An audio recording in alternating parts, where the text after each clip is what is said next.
Nice. All right. Episode 14 of the You Love to Hear It podcast. I'm losing track already. Let's get a ceremonial, crispy one in. Oh, yeah, boys. Yeah, nice.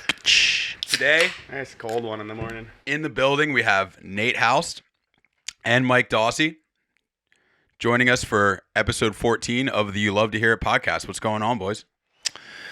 Oh, happy to be here. Beautiful state of Utah. Couple legends to my left. Got zero complaints. Nice. Dawsy, what about you? Could have said it better myself. Stoked to be here. This setup's actually way more legit than I thought it was going to be. Just a huge shout out to Peder, because that kid, I don't know where he came from, but that kid is a hero. Bro, slide in a DM. Next thing you know, Slid into the DM. slid into the DMs. That shit pays off, honestly. I've slid into a lot of DMs, and I am Yeah. here right now because That's of almost that. that's almost a thing. I got to Yeah. say, I've had people. One homie hit me up and sent me a bunch of clips one time, and there were bangers that he made. Like, downloaded my videos, edited them on his own, sent me the final clips, and was like, "Yo, here's a couple banger clips if you like them." And I was like, "Oh yeah, hell yeah, thanks." Posted a bunch of them, and then he just sends another round, 4 or 5 banger clips. And he's like, here's another 5-pack. And I was like, dude, this is amazing. And he's like, yeah, let me know if you like this. We can like work something out in the future and like make it work for both of us monetarily. And boom, hired another guy. I'm like, if you're trying to get a job in your industry or like in the field that you love, like you got to be willing to put some free work in and give it to people to show them and offer it. And literally, Mike Dawsy is the epitome of that. That is, yeah. That I was gonna say, literally how I that's- got here. It's crazy. I didn't Freebie Dawsy. freebie Dawsy at first, but boy, am I not free now. But Dawsy's getting them cheddar biscuits, as the bomb hole boys would say. straight up. But no, sliding in the DMs though, I swear that is like huge. That's why social media and Instagram is like a huge tool, because if you're trying to, like Casey just said, if you're trying to like get your name out there, which is like the number one thing in this realm, shoot DMs. You know how many companies I've hit up and like brands just like, hey, I'm so-and-so, I'm willing to do this, this, and this, and this. Like, let me know if you ever need anything. And I strike out like 9 times out of 10. But that one that hits is like, you just need one. And then you just establish a connection. And then that will, like, in years to come, like, who knows what that will flourish into, you know? So Yeah, and I would think backed it. I that you backed just the getting slide that one, as soon as, say it was, I don't know, I mean, you used to work there, but say it's Woodward Tahoe, say it's whatever it is, that one, once they start seeing you getting posted on Woodward Tahoe, the way people's brains work a lot of the time is they need to see that you were somewhere legit to believe that you're legit. You know? Like, people kind of work subconsciously on clout, I think. Like, they see the clout that you're getting from being there, and they're being like, oh, this guy must be legit. He's shooting for Woodward now. I should get him. But before they saw that, they just see you as another photographer or another guy sometimes. yeah, and it is kind of, it plays on this like this fine line where it's like, yeah, you got to slide in the DMs and like reach out and like network yourself a million times out of 10, but like you also have to show up and like put your body there, because if you're not there, you're just all talk. And it's like, you say all this stuff and you say you're gonna like do all this stuff, but if you're not putting your body in that situation, if you're not like driving to the mountain, like wherever that may be, 10 hours away, 3 days away drive, like if you're not putting your body there, you're not gonna get taken seriously. So it's like, you guys got to be where the session is always. Yeah. Talking is so easy. Talking is so That's easy. why that homie that hit me up, he didn't hit me up and say, yo, dude, I'd love to start making videos for you. I could do this. I could give you 5 or 10 a week. He first time hit me up, handed me valuable stuff that I could use, and then followed it up again, and then was like, almost put yourself in a position to where you make that person need you. Yeah. It was literally like we're talking about with Peder. If Peder leaves, We're fucked. the podcast is over. Yeah, literally. You're not wrong at all. This podcast Invaluable. runs because of Peder. I can't believe this. There's literally 1, 2, 3, 4, 5, 6, 7. I'll say 8 Loom cubes just running around. First off, if the Loom cube isn't backing this podcast, note it We'll up here. we'll throw it out there. You got me the Loom Cube Connect probably a year ago, and we never gave them what. But this is literally what we reached out for them to them for. So let's and now just it's give a like, shout out to Loom Cube Loom right Cube. now. For dialing in the lights. Shout out to the Let's boys start at Loom talking Cube. again. Yeah. Yeah, this they got this lit up. Yeah, they got this. place Shouts to lit. Loom Cube. And Even on the Jamaal, you Sony- should give a shout to the other sponsor. Oh, to Human Tonic. Human Tonic, awesome brand. They make a greens tonic and a red tonic to start your day with. I've been using the greens since I got a box from them 2 weeks ago. I've been on it, and I love it. I've used other greens in the past, but I like the taste of this one a lot. And looking through their website and stuff, they're just really focused on being open with their customers. Like, you can go on there and see exactly what's in it and exactly what it's doing for you. So check out Human Tonic, humantonic.com. It's TONIK. And just check those boys out. See what's going on over there. You have a promo code for that, C-Dub? I do, but I feel like we got to get one for the podcast specifically. Oh, So we'll word up. We'll get that going in the next one. Word up. What's the difference here between the green and the red? I think I'm looking at both of them. The green is an altogether superfood, and the red is Did we get some of this in here? Are you mid Mid- podcast mid-potty? scoop? yeah. Yeah, the Yeah, reds. fresh. Just The in reds water. is more of a energy boost, like almost like pre-workout, but not a pre-workout. Oh, Just nice. all organic everything to get you stoked Fired up. and it's like more like beets in that. And then this is just straight green veggie produce nutrients. It's just the whole spectrum's dialed They're in. both for the neck. I mean, to have a I wonder if I green ever actually had it. juice sponsor is a lifetime achievement. Yeah, literally. Prior to today's podcast, I did a quick yoga flow that was specifically tuned to your neck. So I'm feeling absolutely absolutely Is blazing. that what's going on over there? I felt something You feel different that? about You you. feel the posture, dude? You're looking a little taller. Yeah, Yeah, I feel taller. literally. You're almost out of frame. You're growing as we speak.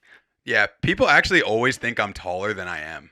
Like, I had a guy at work the other day be like, "Oh, what are you, like 6'3", 6'4"? I was like, dude, if I was 6'4", I would not be working here. I would have figured something out. Like, How about the homie that you claimed in the last pod being 6'3" or something? And then how I much? How think tall did he I end up think I being? gave him 6'5", but Rob's like 6'7", apparently. That's Yeah, that's you gave him- gigantic for a snowboarder, first of all. 6'7". Oh, Rob Rothler. Yeah. Yes. Yeah, he's 6'7". He's towers. Dude, that's massive. Towers. It's Yeah. an NBA prospect.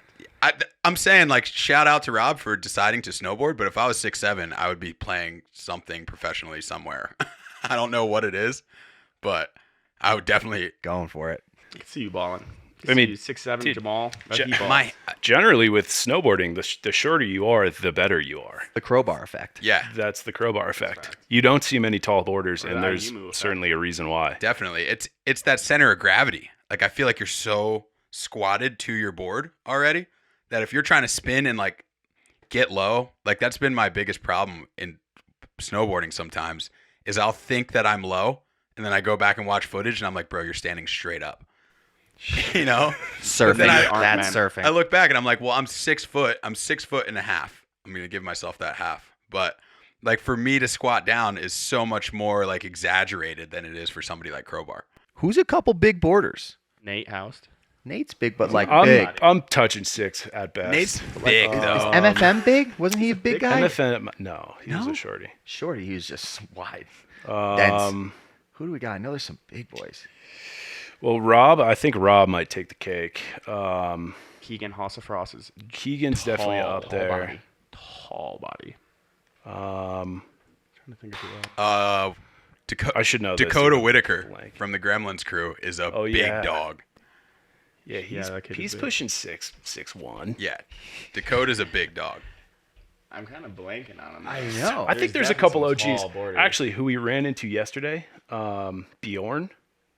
So we just finished up the Bomb Hole Cup, ran into Bjorn Linus. And my impression of him was that he was like 6'2", just because he like carries himself well, looks like on film, he looks like he's a tall dude. He's 5'8" at best. Really? That's my height. He's your That's height. my height. He's your height. Yeah, mean, when he's you got- he's a short guy. When you got powerful energy going on like that, you just can make don't need yourself much. seem bigger Dude, than you even are. Exactly. I need your keys. The cops are here. They need you to move your car. Me too. Mid-podcast police report. What? It's dumping in Be Utah. right back. We're getting 3 to 5 feet in the next 2 days, and it's just like Trekkie weather. There's I'm nowhere to parked park. I'm parked right behind Dawes. You sure I'm good? What do we got a plow situation going on over there? Is it a plow? These boys might end up in jail by the We're end of going to this jail, podcast. boys. I'll be back. Do you want to take a break on that, C-Dub? Yeah, we could keep it rolling, honestly. All right, we can keep it rolling. We'll keep Dude. this thing flowing. We got a freaking ticket in Tahoe the other day. We parked there for 6 hours. Shoveled the whole driveway out so that we could get the car in. Yeah. Finished the shoveling. Went to go grab some food because we just secured like 6 hours of shoveling. Came back, $200 ticket for just parking in front of our house. In front of your house on the street? Not in front of anybody else's house, just a patch of grass right in front of our cribby. That is brutal. Dude, I remember though, because like living back on the east now, like I remember just generally speaking, every ticket that I ever got in California was 3 times the amount that I ever got for back here. Like I got a seatbelt ticket in New Jersey once. It was $44. I got the same seatbelt ticket in Long Beach. It was $144. Brutal. So brutal. Bada boom. Everybody's And we're back. managed to avoid being incarcerated for now. No handcuffs for me today. Nice. Tonight, though? It's another story. Nate, how are you feeling about this 9-hour drive ahead of you?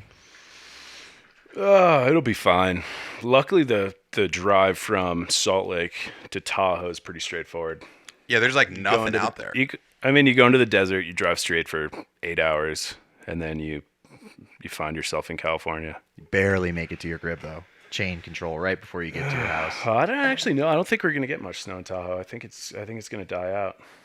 The fluctuations. That's what everybody weather. thinks, and then you guys get 3 feet. I know. Plus, we're also like 3,000 feet above the salt flats. So I'd imagine once I hit the salt flats, it's got to be dry. It's dry. I drove yesterday. Well, it wasn't snowing yesterday. You'll be fine. That's true. There's a new foot of snow on the ground. What are you doing next? Where's Nate Haust off to? Where are you gonna go win? I was thinking about maybe going to Big Bear. Slush Mag is hosting their Game of Snow this coming weekend. Oh, To be determined. And then That'd be fun to win. just decided I'm not going to the Nines event. Bummer. So instead, I'll be going to Holy Bully, which is up in Alberta, if I'm not mistaken. You kind of dominate Holy Bully every year, though. Holy Bully's fun. It's good. can good kinda crew. stand can out one every time, dominate I Holy feel like. Bully? Is that possible? Yeah, they could be standouts. There's some standouts. I think it's personal opinion, but there's no awards given out. Jed does a really. Jed's always always always there. dominates Jed's those. always doing a good job. You got to get you there. Miles. I know. Would you like to come? It just so happens to be I have a boat trip to Indonesia to the Mentwise at the same time. That's I- where you're I- about to go to? The end of April. What? Yeah, me and TCAP. It's gonna be gnarly. Right. But What are the dates on I that? did a holy April 24th to May big. 5th. Yep. But I was there the aftermath of the Holy Bully one year at Mount Hood, and this setups is just That's the only one I've been it's the to. best thing you've ever wanted to do. Oh yeah, they keep it going. But Especially- it's not as good as when the event's going on because hundreds of the boys all and the girls just dialing the course in by hand because it's almost unmanageable with a cat. And then once the event's over, it's kind of like have fun until Yeah. this thing is just Beat. I would say, especially if you come from a skating background, which I don't, but if you're kind of like a skateboarder, you like to cruise. That's the event for you. There's no steel, not many jumps, but you can find gaps, a lot of rollers. I feel like it's a Mike Rav paradise. Yep, most certainly. Oh yeah, Rav will be rolling all over that place. Yeah, exactly. Yeah, that's the event that I've wanted to go to so badly because there's no steel and not a bunch of big jumps. I'm like, that suits my snowboarding pretty well. Yeah, you would cruise there, Jamaal, for sure. Yeah, that's You're the all vibe. surfy. You and your Burt slides and whatnot. Yeah, I got to get out there for one of those. back slides. What happened to Skate Mall? I haven't seen him in, I don't know, a year maybe. I haven't seen talked to him. Years. It's been years. It has been I don't years. know. We'd have to go to his Instagram and check when last time he posted his, but I don't know what's up with that kid. Yeah. He comes, he goes, you know. I don't know. Yeah. Kind of disappears. It's getting warm in He's a Vermont, mysterious so man. I know he likes to pop up here every once in a while. So Yeah. we'll see if we see him. But Skate Mall is The myth. his progression in like a short period of time. Like he had a window there where he was kind of going off, but then I don't know, he fell off.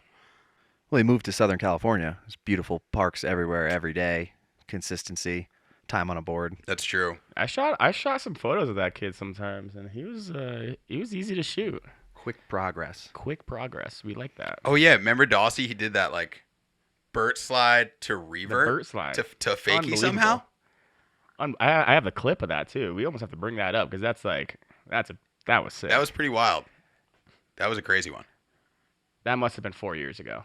Yeah, easily 4 years ago. Nate doesn't know what a Burt slide is. No, No, I don't know Nate's who. I don't confused on know the who whole you're topic. talking to. We're talking about. Oh, we're talking about this kid Skate Mall, who he popped up on Instagram like I don't know 5 or 6 years ago. Just like suddenly had a few followers out of nowhere. People just following his journey to learn how to skateboard.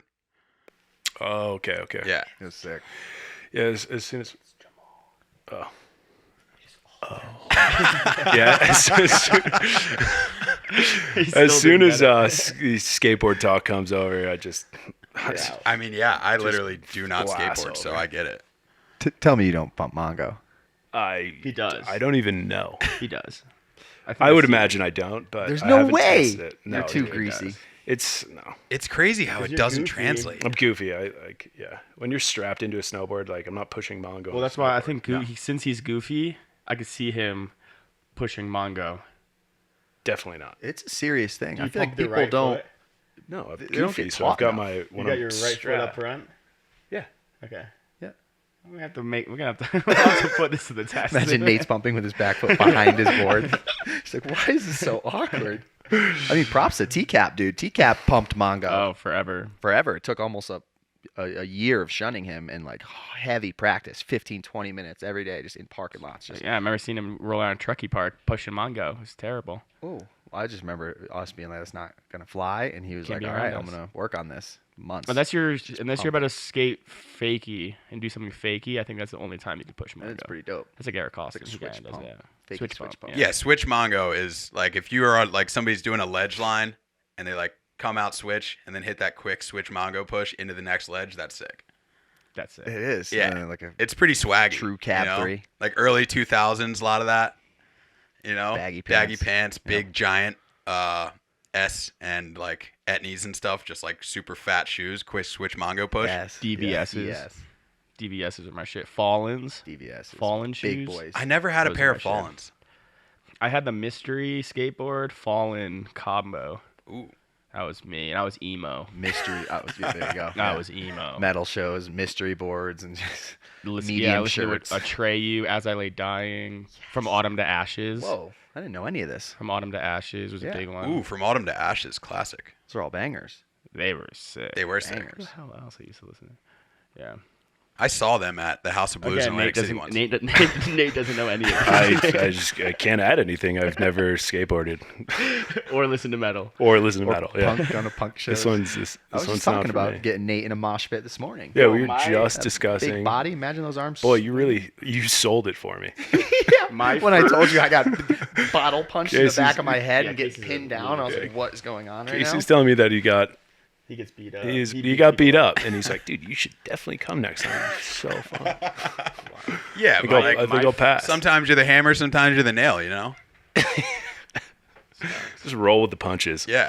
My first show when I was a kid was Static X, CKY, and Avenged Sevenfold. Wow. And I was like 8 years old, maybe, like 10, 8 to 10.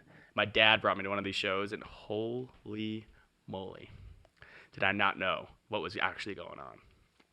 And that was People were probably getting prime beat time. up. Does everybody You got remember their first show? Yeah. What was yours? That was mine. My first like legit show, like other than going to like Tanglewood, if you guys are familiar, probably not. Was Wu-Tang in New York City What? on my 18th birthday. Wait, that was your first concert? Dude, it was the sick. I was like, I mean, dude, I've been the biggest Wu-Tang fan my whole life, and That is amazing. my girlfriend at the time, her brother was like huge producer for all these all these artists, and like was just like, here's the VIP tickets to Wu-Tang for you two, and bring like a couple friends. It was psycho. What a hookup for your first show. Hung out with like Method Man, Redman. It was. How old were you? It's as good as it gets. It was my 18th birthday. Oh, wait. First of all, how did you make it to Very 18 without going to a show? Yeah. That's impressive, actually. Dude, I grew up in a very small town. Ah, fair enough. I can't remember my first show. Really? I mean, that's my first like No legit clue. show. No clue, Can't even C-Dub? think of it. I feel like it was probably like some talent show stuff that like turned into like a Beyond local that. show, like right down the. Well, that's what I mean. It was like such minuscule, the farmers club down the road. You know, like It D-Dub. must have been like a metal D-Dub. show when you were in high school. Yeah, or some something. punk stuff going to backyards and things like that. But I don't remember like a dramatic first show. What was yours, Jamaal? Dropkick Murphys at the Electric Factory in Knew it. Philly. That's I a good knew it was one. gonna be I something coulda like guessed that. Misfits Yeah. or something. Like, It was for my friend Quinn's. I was like 13. I think it was his 14th or 15th birthday. But it was sick. I remember it so well too because I was late getting over to Quinn's house, and they were all like carpooling up to Philly. Like Quinn's mom was taking everybody, and I was running late from a sports practice or something, and didn't get there in time. And I was like all upset. And my mom drove me to Philly to go meet the rest of them at the show, and then I had a blast. It was sick. yeah, it's kind of a core memory. Yeah, that was an Sounds awesome like a core show. memory. I've seen them several times since then too. That was great. And then I mean, we would go to Warped Tour every year from 2002 to like 2009. We went. I always wanted to go to Warped Tour, but I had no homies that were into the same music as me, so I ended up not going to those shows, and I ended up going to like fucking country shows and Kenny Chesney Yep. shows Yep. just to like hook up with chicks or Yep. something. Like it was The like crazy. That's a thing though, because that could be related to like snowboarding, where a lot of people literally won't go ride because their boys won't or anything, or like none of their boys are there, or even something more dramatic like moving to Colorado. None of your boys from your hometown want to do it. All your homies you haven't met yet. They're the legends that are at that place that you want to go to. And if you go there, like, unless they're born there, like most people that live in tourist locations, like made a dramatic move in their life, a decision, probably sold stuff, like jumped in their car on a whim and like made a dream come true. And like, those are the people that you want to surround yourself with. So if you can't find your boys to go shred with, just go, because the mountain, the water, like all these places, hardcore shows, like all the people that you want to meet are there, like-minded at the same event that you're not going to. I mean, that kind of relates to you and me too, because we grew up in the same town, but we were never homies back in Connecticut. We went to the same high school, went to the same everything, but it never connected until Mike Green, and Mike Green. 20 minutes down the road. I went to the and same Brent college Nesta. as him at the same time. I went to the same college and everything at the same time. 15 Never minutes knew away him. from us. And then where did we meet? I met Mike Green at Mount Hood at Oregon, coaching, which is gnarly camps. And then I met actually you two, both of you, in SoCal. We went to Baja the next day. Yep. I essentially out met of country. you. Like, Yeah. always You're the like, "You wanna gnarly go to Baja?" places. Changed my life saying yes to that. I went to literally Baja with you two and Brent, and we ended up staying down there for like over a month. We broke that whole thing down in heavy detail in the first podcast that me and you Yeah. did together, which That was led to life-changing. your photography Yeah. career, which led to Woodward Full hiring blown, you from yeah. going to Super Super Park Park. and surrounding yourself, which led to you doing mad free work for everybody to get your name out there, which then led to the point where Moving back what to Jamaal was Vermont. saying, where it's like, even though you were doing all that free work at Mike Dawsy, photo by Mike Dawsy was all over the internet, to the point where when a company wants to hire, they think, Like, oh, well, well, we're that going to get kid's Mike there. Dawsy. Yeah. He's running the stuff. And then they're like, how much is your price? And you're like, yo, what do I do? Like, someone wants to pay me. You're like, yeah, that's you getting back pay for Completely all shoot the hard myself in work the that you've foot done. for no money. But it's all learning experience. So it's like, I'm And actually when- glad I was like so cheap then. And when you're getting like your idols and people that you've looked up to and wanted to shoot photos of your whole life, posting your stuff and being stoked on it and tagging you, like, that's pretty priceless. And then when they reach out to you and they're like, dude, you're doing a great job. Like, you have the eye. Like, the whole affirmation stuff. It's like, that stuff. Like, sometimes you just need to hear that, like, people, like, see what you see as value. And I think that is, like, in itself so valuable. Reassurance. Yeah, like that reassurance is And then those people that you're getting the photos for that have sponsors, when they need to get some work for their sponsors or give them some deliverables, they reach back out to you because they remember like, yo, this kid's done so much for me. He's a fire photographer or whatever it may be. And then they hook you up with the deals now. And I wonder how like that would have like, I wonder before social media, I feel like being in this space would have been so much more difficult because the affirmation stuff and like the reinsurance would never have been there. It's like the only way you could get your work out to the masses would have been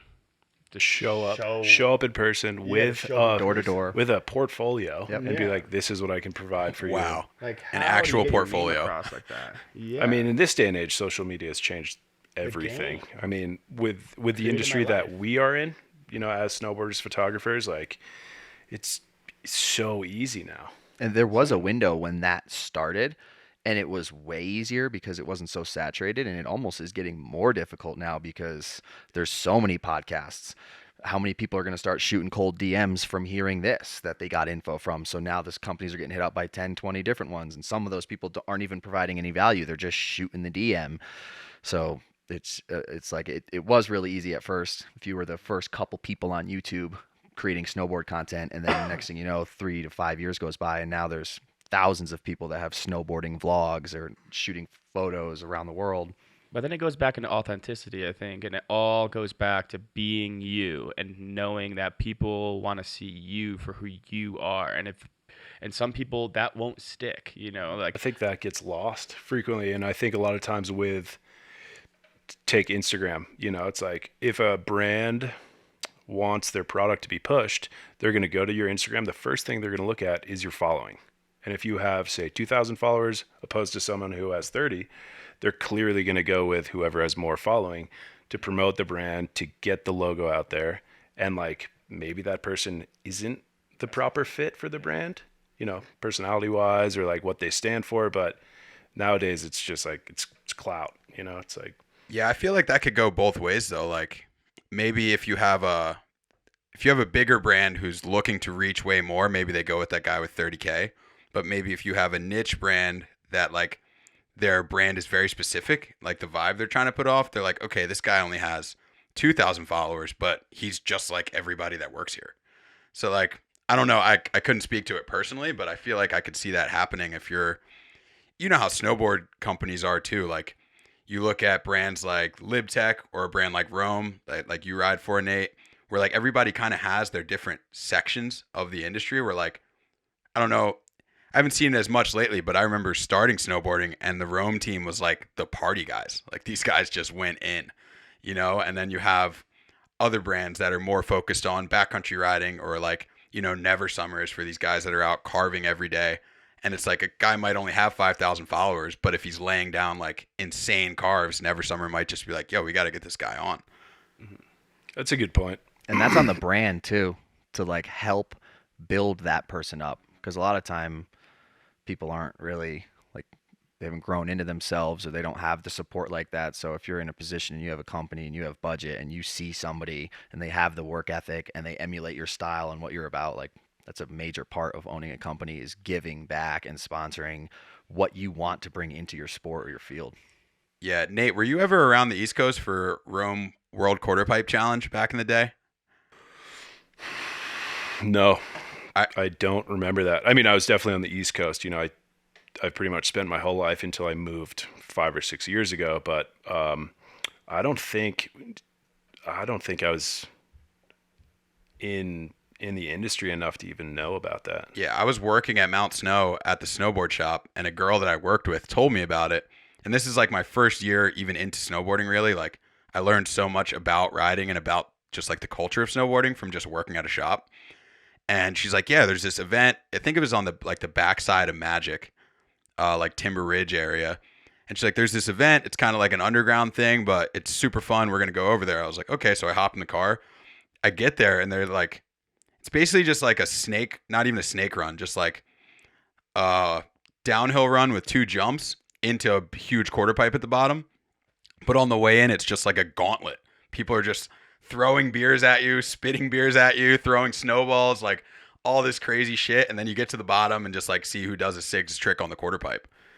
It was like, that's not Wait, that's not the event that's like in like an alleyway of trees, is it? No, Or am I thinking of something? that's at a Mount that's a Snow? different event at Thumulator. Mount Snow. That's the Thumulator. Okay. Yeah, Sweet brother, I guess. Thumulator. yeah. No, I've never been to what you're talking about, but boy, that sounds. Have like you a been to good the time. Thumb? No. Oh, I've seen endless videos. That's a Nate. That's a Nate. I would love that. They don't do it. It was kind of like the bomb I hole went one time. over the Cadillac Yeah. yesterday. Same deal. Just same vibes. Tight. People everywhere. Crazy good Hitting energy. hard. yeah. The Thumb is supposed to be April 1st every year. I don't think it went down this year because it was pouring rain a couple days ago on April 1st. But it's still alive and well, to my knowledge. Like they find a way to make the Thumb happen. I think we might need to make a plan and get back there next time it goes down. I didn't even make it east this year. I mean, this is Corinthia is where I met all of you. Yep. All three of you guys. Yep. Because we all moved back to Vermont together and lived there. Yeah. How did you get into the? Because you were up north. I was in Burlington. Wait, Well, let's- so I let's grew have up a in breakdown. Yeah, I let's grew have a up in breakdown Western of that. Massachusetts, and would go up to Mount Snow quite frequently, and then moved to Burlington. And What the age? year What age did you move to Burlington? 18. Okay. And the year before I moved out west, I made the 6-month stay in Corinthia. And I think that's when we all connected. But you went to Corinthia because you got a job with ASTC, right? Yeah. And how did that come about from being up north? I don't know. I had met Ron at some point. Legend. Legend. Oh, Ron Quixote. yeah. Such a G. And he was, he was just like, come on down, like work for me. And I was like, at that point, Corinthia was the best place to ride on the East Coast. What Ron has done for snowboarding is so amazing too.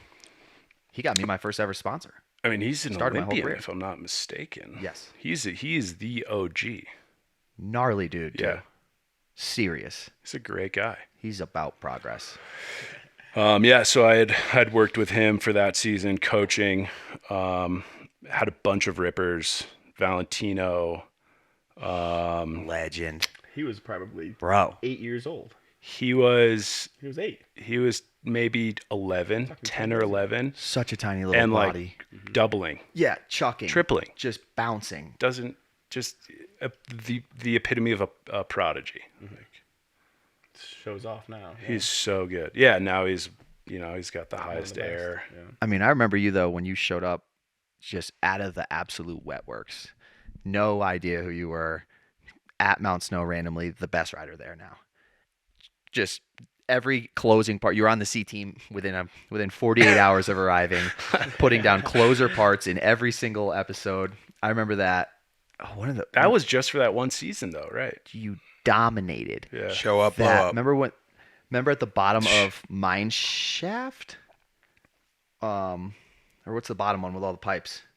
Like scattered stuff. Wasn't that Like the bottom. the bottom nitro Yeah, Mine all the way Shaft. down? I feel like it was- No, it's got a different name. I don't know the name, but Yeah, I know me what you're too. talking about. But remember when they blew all that snow down there, and there was like the I don't even know. You Whale guys tails. somehow kind of whale tail, Yeah. and you like Misty 5'd it, Yeah. chucked 7. There was nowhere to land except for Oh, like boy. one edge line. And I'm like, who is this guy? Back in those days, Dude, just could chuck. yeah, Just and it didn't was care like about a thing. Look at Nate acting like he Yeah. still doesn't chuck. I chuck. Don't get me guy's wrong. Don't get me wrong. crazy, bro. I chuck, but I think about it one just a little bit tour more. last month. Yeah. It's different. I mean, I You're on would, top of your game. like as you age. When I was a kid, I'd be like, oh, I think I might try to like do something that doesn't make any Yeah, sense. no calculation. You Now know, you gotta yeah, be a little no more calculation, calculated. no thought, and now, I'll think about it just a little bit more. Yeah, you're trying But to I mean, ride you the guys next know, day. you guys all know how that works out. Yeah.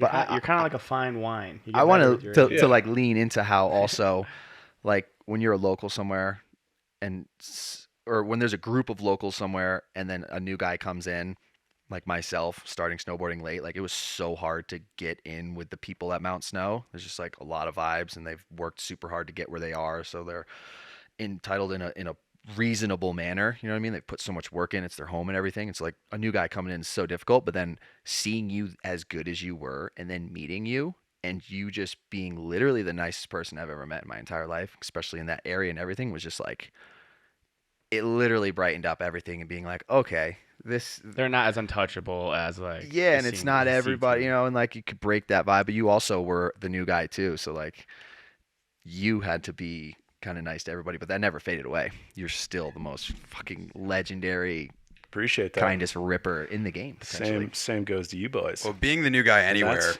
it definitely helps to like, even if it's your job, whatever it is, it helps. A, if you're good at it, it helps dramatically, and B, being nice, like you just said, like just come in, do your thing as you do anyway, and just be nice to people. Like it's not difficult to do. Simple Take as you that. much People further. want that. That's what everyone wants. Everyone wants respect, and everyone wants to like feel welcomed. Like inclusivity is a big thing. Yeah.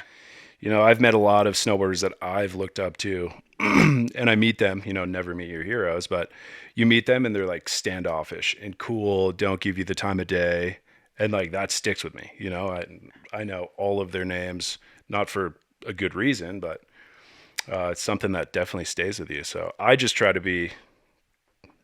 I mean, I like being nice. It's just like who I try Nate to keeps be. it 100. Yeah, for I sure. keep it 100. I mean, that resonated with me 10 years later, you know? Mm-hmm. And yeah, you never know what you're going to want to work on with those people later, or like what kind of opportunities they can provide you or you can provide them. And that's not to say that you're like only being nice for the gain of it. It's more like if somebody rubbed me the wrong way and then I have an opportunity that might suit them later and they pop up, I'm going to be like, actually, maybe I would go with somebody else because I didn't particularly care for that guy's attitude. You know? Like you could be shutting yourself down from future opportunities by not just being nice and just being like, hey, how's it going? Just being cool. You know? Yeah, I never understood that whole cool guy thing and people cool guying people and like ghosting people I clearly that people you know each other, but you're gonna ghost me right now and I'm gonna say what up. Like I've never understood that. I will make sure that I will never ever be like that. I understand if you're like super busy and you're running around and it's chaotic and like you accidentally don't say what up or if you like whatever legitimately case, forget. but, Like I try to be very Yeah. I try to be very forward and like open about if I met somebody, because I meet a lot of people, especially back when I was like out partying. I would meet people all the time and they'd be like, yo, this dude from last night, like I'm like, yeah, bro, nice to see you. But like I try to just tell people right away, like, honestly, I don't remember meeting you. I'm loving your energy right now. Just tell me your name again. You know?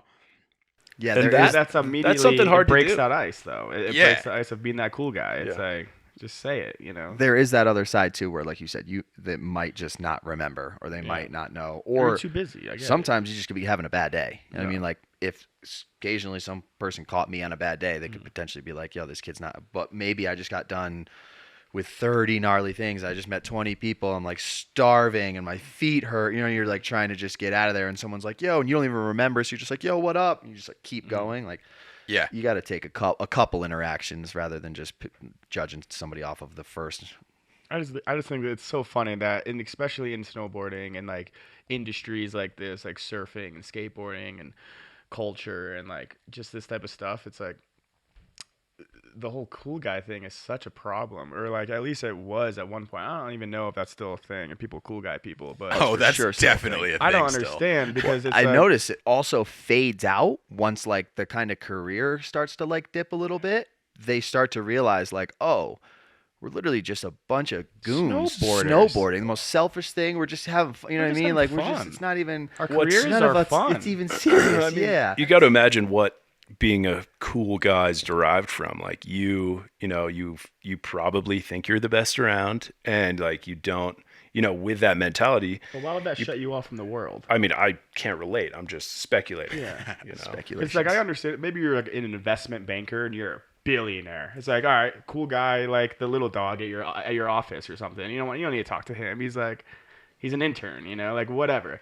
Maybe, but like you're snowboarding. Like we're all doing the same. We're all exact doing this thing. very, And it's very having a odd, blast. very unique, very niche sport. Like no reason to not be inclusive. Well, yeah. And we're Shut literally people out. all doing the same thing. Like this Yeah. wild thing of moving to the mountains to just shred every day somehow, whether you're freaking broke or whether you're living off of pennies or living in your car. Like there's so much to relate to if you're snowboarding and you see another snowboarder. It's like endless. Especially in snowboarding because it's so small.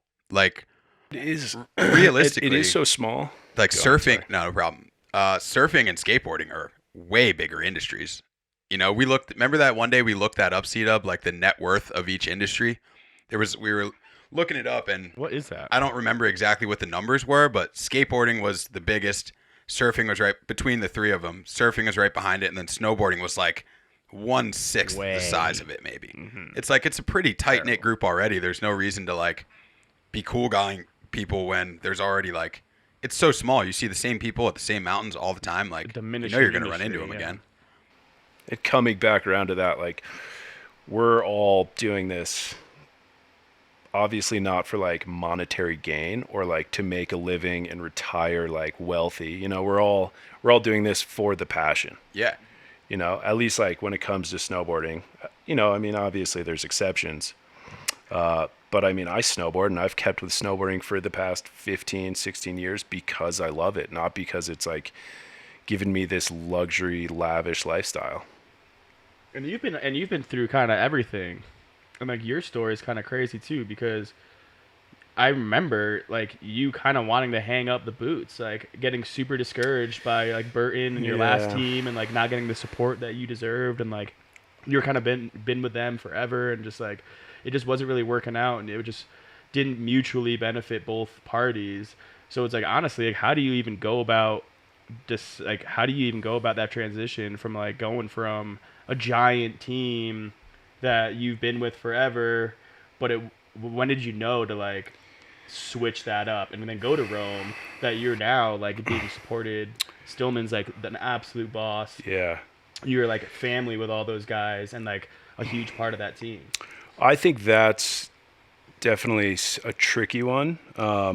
Obviously, like riding for Burton, it's like the most well-known snowboard brand in existence, you know?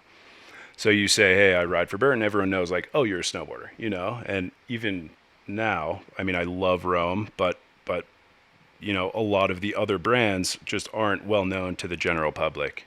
But yeah, making that transition was definitely something that took a lot of thought. Because I was stuck, you know, I wasn't stuck, I was riding for Burton, but I wasn't kind of climbing my way up the ladder. And that alone was like, you know, putting your heart and soul into something and not having the recognition that you deserve. That reassurance. Yeah. Is tough, you know, and that's like, you feel like you're not doing enough. And then at that point you're like, okay, maybe I should just, What am I doing? Yeah, exactly. I'm almost 30. I'm just playing around on this board. Is it real? But, should I get into real estate? Should I start selling cars? Yeah, but I mean, dude, this Rome, like the transition to Rome has been incredible, and I should have done it earlier,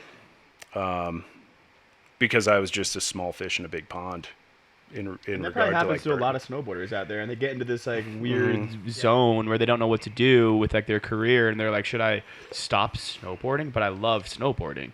And honestly, same thing happened to me. Same thing for you, yeah. My first sponsor was DC. It was like a life goal of mine, dream and everything, but I couldn't get like even budget for like competition entry fees, or, you know, you just get a couple boards, but it's not monetarily helping you achieve things that like require money. So I backed it down and literally went to a snowboard brand that wasn't even known. It was like, I forget what I wanted, like Global Mind Elevation. Global Mind Elevation. But like they sent me a $500 check. And I've been snowboarding for like a year or two, and I was like, what just happened? I just made $500 off snowboarding. Staying in Mount Hood too, right? Didn't they? Yeah, they flew me out to Mount Hood, like, put me up in hotels and stuff. Darcy Baca. Ooh, stop! That was a craziest experience ever. But I'm like on the phone with the owner, and he's like one-on-one. What do you want to do? Like, what could we do to help you? Like, and I'm pitching ideas to them because they're trying to build into it too. And I'm like, oh, you guys don't even know about Mount Hood. They want to go to Mammoth. I'm like, there's this place up in Oregon. They restructured their whole thing with the owner just to like implement an idea that you had, so like you feel like you're part of it and like you're both growing together. So sometimes backing it down is the best thing that you can do to step it up. I totally agree. 100%. It's hard to make your way into an established brand. You know, like you can't just hop in midway through and be like, oh, look at me, like I'm the big dog now. You have to start from the bottom and work your way up. And if that means like starting at a smaller company and, you know, going that route, I think that's the way to do it. Do you guys think this has anything to do with like, you know, in skateboarding, Nate, maybe you don't know in skateboarding, But I have no idea. in skateboarding, there's like a very specific path. Like you get flowed, you go on the AM team, you travel with the team, you get your own board, then you're on the pro team, they have a party, all of that, you know? Like it's very specific in skateboarding. It's like you're on the flow team, you get to hang around, we send you boards. You get on the AM team, you get to get in the van. Now you're in the van, show us what you got. One day, maybe we'll make you pro. One day they come out of the van, they surprise you with your board, you know what I mean? Everybody pours beers on your head, you're a pro skateboarder now. Like that's it. So like then you know for a fact, I'm on the pro team, I'm getting as much support as the other guys on the pro team. Like I don't see that in snowboarding as much, and I'm wondering if like just the effect that has on snowboarders, because it kind of leaves you in limbo sometimes. It's like you'll see guys and you're like, he rides for so-and-so, but is he pro? Is he AM? Which I don't care personally. It's like I just want to see people shred. But I wonder how that works for guys like you, Nate, who are like switching companies and how that affects your mindset with it, you know? I think with what you're saying about skateboarding is it's definitely more structured. And again, I don't know anything about skateboarding, but it sounds like AM or flow AM, and then you don't go pro until you get a board. Yep. Tampa AM, Tampa Pro. Yeah. What?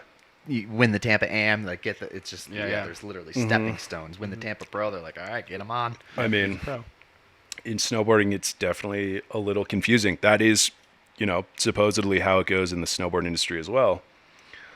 But you don't see it that much. I mean, what do you? It's almost like make enough boards. At what level brand does it actually like amount to being pro? Because some people like you can make a snowboard company and then start putting on the boys. Like that's happened a lot of times. A lot of companies are people that just made their own company and then starts turning their friends pro, which is like so sick. But like at what level is like Burton or Rome, or like where does it get cut off? Global mind elevation, make somebody a board, or you start a board company. I just think it comes down. I don't think, because if you look at even, and I could be totally wrong, not a pocket for this, but like I think like even like Red Gerard, like he doesn't have a pro board, but that dude is a pro fucking snowboarder. Yeah, definitely. That is as pro as it gets. You know what I mean? Like he's like super pro, as pro as it gets. But it's like he doesn't have a pro snowboard. So I think it really comes down in snowboarding. Simply, if you make a living off snowboarding, you're a professional snowboarder. Right? Yeah, it's that's tough. I think that's tough sentence, because that would make Jonathan Buckhouse a professional snowboarder. Yeah, that's it fine. would make me a professional landscape. That's You know what I mean? A fine. professional painter. You can, like anything that like I made that $500 off snowboarding that one time. Like they gave me $500. If that's your main source of income, you're then a pro. I literally was broke, no You're job, pro. $500. But professional.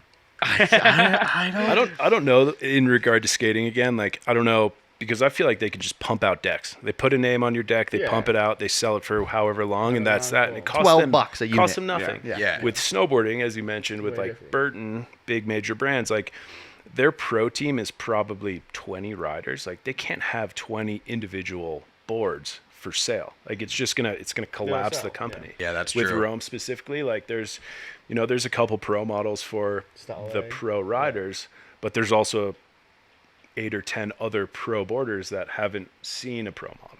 Yeah. So I think it's. But they're getting checks, so they're getting travel. Oh, I mean they're getting paid, but it's I don't think at this point you can go off being pro by just like having your own board, because a lot of big name boarders don't see that happening. And I feel like you got to respect it too. And like as you get better and more into the industry and learn more about snowboarding, it becomes your whole life. Like the people who went pro, you watched their careers, you saw what they've done, the video parts they've put out, the contests they've won, or like whatever their avenue is. So then I feel like you have to. There's just it's such a gray line. There's no real determinant of it. I'm just tough to call, like, because let's put my snowboard aside separately. That's not even a thing as me being a pro or not. Just the editing and snowboarding and coming home. Like, if I make money off of the videos I put out, am I a professional cinematographer, video editor? Yeah. I literally don't know how to edit. Don't even know what anything, you know what I mean? I'm bad at filming. I've never shot a photo. You're a professional content creator. That happens to be with snowboarding. So to get like just a full-blown pro snowboarder, because like we could go start surfing, and now I'm making my money off of surf videos. Instantly switch like that, because it's just whatever you're making or doing. I guess at the end of the day, it doesn't matter. I think we're just living in a time where that shit is that title just doesn't obsolete. matter. Yeah. And there is like those major brands that can still do it for those riders that we all know have been putting decades of work in, because there's so many kids and that they are get those so titles, good that know that they're still not pro, Yeah. that have had insane video parts and stuff, and they're like, they want the achievement of working towards what their idols did to get pro. So it's basically just like, what did the pros before you do? What did that take? And it's like, if you're really authentic about it, it's like, did you do that? True. And I mean, with snowboarding, I think that probably goes way back, because in the 90s, in the 80s or 90s, when snowboarding was kind of like just becoming popular, I would say they're pumping out pro models. Mm-hmm. Like if you were on the pro team, the skate model. they just throw your name on a board. That's it. Mm-hmm. Yeah, because that's right, because they're following the skate model. And even early 2000s, like early to mid 2000s, which is when I got into snowboarding, and like I think about it as like the golden age of snowboarding, but that's probably just because I was there. But no, that's true. You saw companies with huge budgets because the economy was doing really well. So a lot of people were going snowboarding, and a lot of people were buying snowboards. So these companies had huge budgets, and this is still pre-Instagram. So like every year I worked at the snowboard shop, every year your fresh crop of videos would come in. You're like, okay, there's a Rome video, there's a Tech 9 video, there's a Burton video. Everyone who's in that video is definitely pro, and probably the top 3 guys from each video have a pro model. You know, it was like and they would have an AM section in the video. Yeah, exactly. And it was like an AM montage usually, you know, and then everybody else had their pro parts. So it helped with that definition. Like it was very clear who was where and who was making the real money and stuff like that, and who was on the come up. You would like see a guy in the end section of like an AM part in a video, and then the next year he has a full pro part, you know? So that was definitely different back then. Things just change and evolve with the technological increases. It's going to get more confusing, I feel like, as we keep going, too. Shout out to that structure, because that was just like you good. said, maybe because we were there and we were at the skate shop buying the DVDs and stuff, and shout out to the companies that are still like losing money doing that to keep that going, because as much as we need all the other content stuff that's coming out to like bring people to the sport to hopefully someday grow it back to where it used to be, we need that authentic banger core to like set the bar of what we're all trying to do and like what the most legendary aspect of shredding is. It's been a minute, but I always respected they've always been one of my favorite crews, and I'm friends with a lot of them now, but I've always respected the Gremlins for like, it was like 2015 or 16, like Instagram was already popping and stuff, and Zach was still filming a full movie with sectioned parts and selling DVDs. Like he was still just putting out a snowboard video, you know, and like really sectioning it off, getting the sponsors, and then selling physical DVDs. Like I still have the Bus It DVD, and I can just pop it in and watch a snowboard video. And I just always thought that was dope. I mean, even with like professional, like photography, you know, like when do you become a professional snowboard photographer?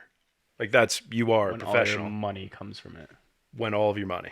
When I'm not doing anything else other than just See, that snowboard. seems more like now when you say like when all of your income comes, I'm like, okay, well, it's yeah, that so does much more That's straight. the only way. I'm more only sense. relating it Yeah, to yeah. myself when I say that. So it's, Yeah. I know it's so much more like confusing, and there's more loopholes and like the actions or like the athlete side of it. But like for me, it's just like. I mean, Dawsy's clearly photography. professional Well, I because he make all came the in here money. dressed like Kanye today. The guy shot the Olympics. He does what he Yeah, wants. If you're gonna set exactly. a bar anywhere, if it needs to be a I bar, had a it's once different. you're I at was the gonna wear Olympics. something else too. That No. was even more Kanye. Really? I like the fit. I'm not even hating on the fit. I really do like it. No, But it's a fire fit. And he's got the cam. Come on He's now. got their Fujifilm. Let me see. Let me see the He had swag. the camera on Oh, him the whole stop time. it. Yo. Bro, I was just saying last night how, if you guys don't know, Dawsy has been shooting Oh, it was a flash. photo and video for Mikela Shiffrin. Who is she? She is the most winningest alpine ski racer of all time. And She's 27 too. Dawsy was saying she's a how, girl. I mean, he's been shooting her for a while now and literally touring the entire world with her to the most crazy places in their team and everything. And They obviously try to get him on skis all the time. He says they throw No it out there way, like, really? yeah, if you want, we can get you on this. It might be faster. Like, don't worry about it. We'll have it waxed up. And he's, I'm good. Thanks, but I'm good. And it's just they subtly keep throwing it out. No, I'm good. They're trying to and then change you me, see, but I ain't like, changing. I didn't know that. world-class ski racer, like best in the world, massive following. Just photo at Mike Dawsy. Like, loves tagging him. Sure, you guys have a great relationship, and you're swiping through the photos, and it's like ski race, and then all of a sudden it's Dawsy, Mikela, her manager, this team. They're like at dinner, and Dawsy's got like a camera in his hand, camera around his neck, little beard, he's just shredder, and like obviously people my are God. going to your account from that to see what's going on, and like they click your account, and All snowboarding. the most gangster snowboarding photography that has ever been put out, just top to bottom. You would It's never been know. confusing, honestly. This season has been very Yeah, I bet. confusing. Well, shout out for keeping it mean, true it to real. what you do. It's you know what I funny mean? because I have a lot of videos and photos of just like my board just on. There's 1,000 skis. I just skis, roam snowboard, skis. Like, Yo, that's it's great. unbelievable. Like, it's a trip, but Respect. yeah, it's been a confusing winter to say the least. But I absolutely am so grateful for the opportunity because she is just an unbelievable human being, and being around her is just like the most humbling experience in my life because she is an absolute the absolute best at what she does, and she's just a homie. Yeah. Like, she's just a normal human being. Like, and she has all this like pressure always, and her schedule is so regimented and so proper, and she's got all these people around her and teams around her. It's something I've never been a part of. Like, no matter who I've shot with or in the snowboarding realm or anything, like, this is a whole different. And she animal. went Like, through a this is- lot too, from what I remember. Like, She's did her been pops through pass so away? much.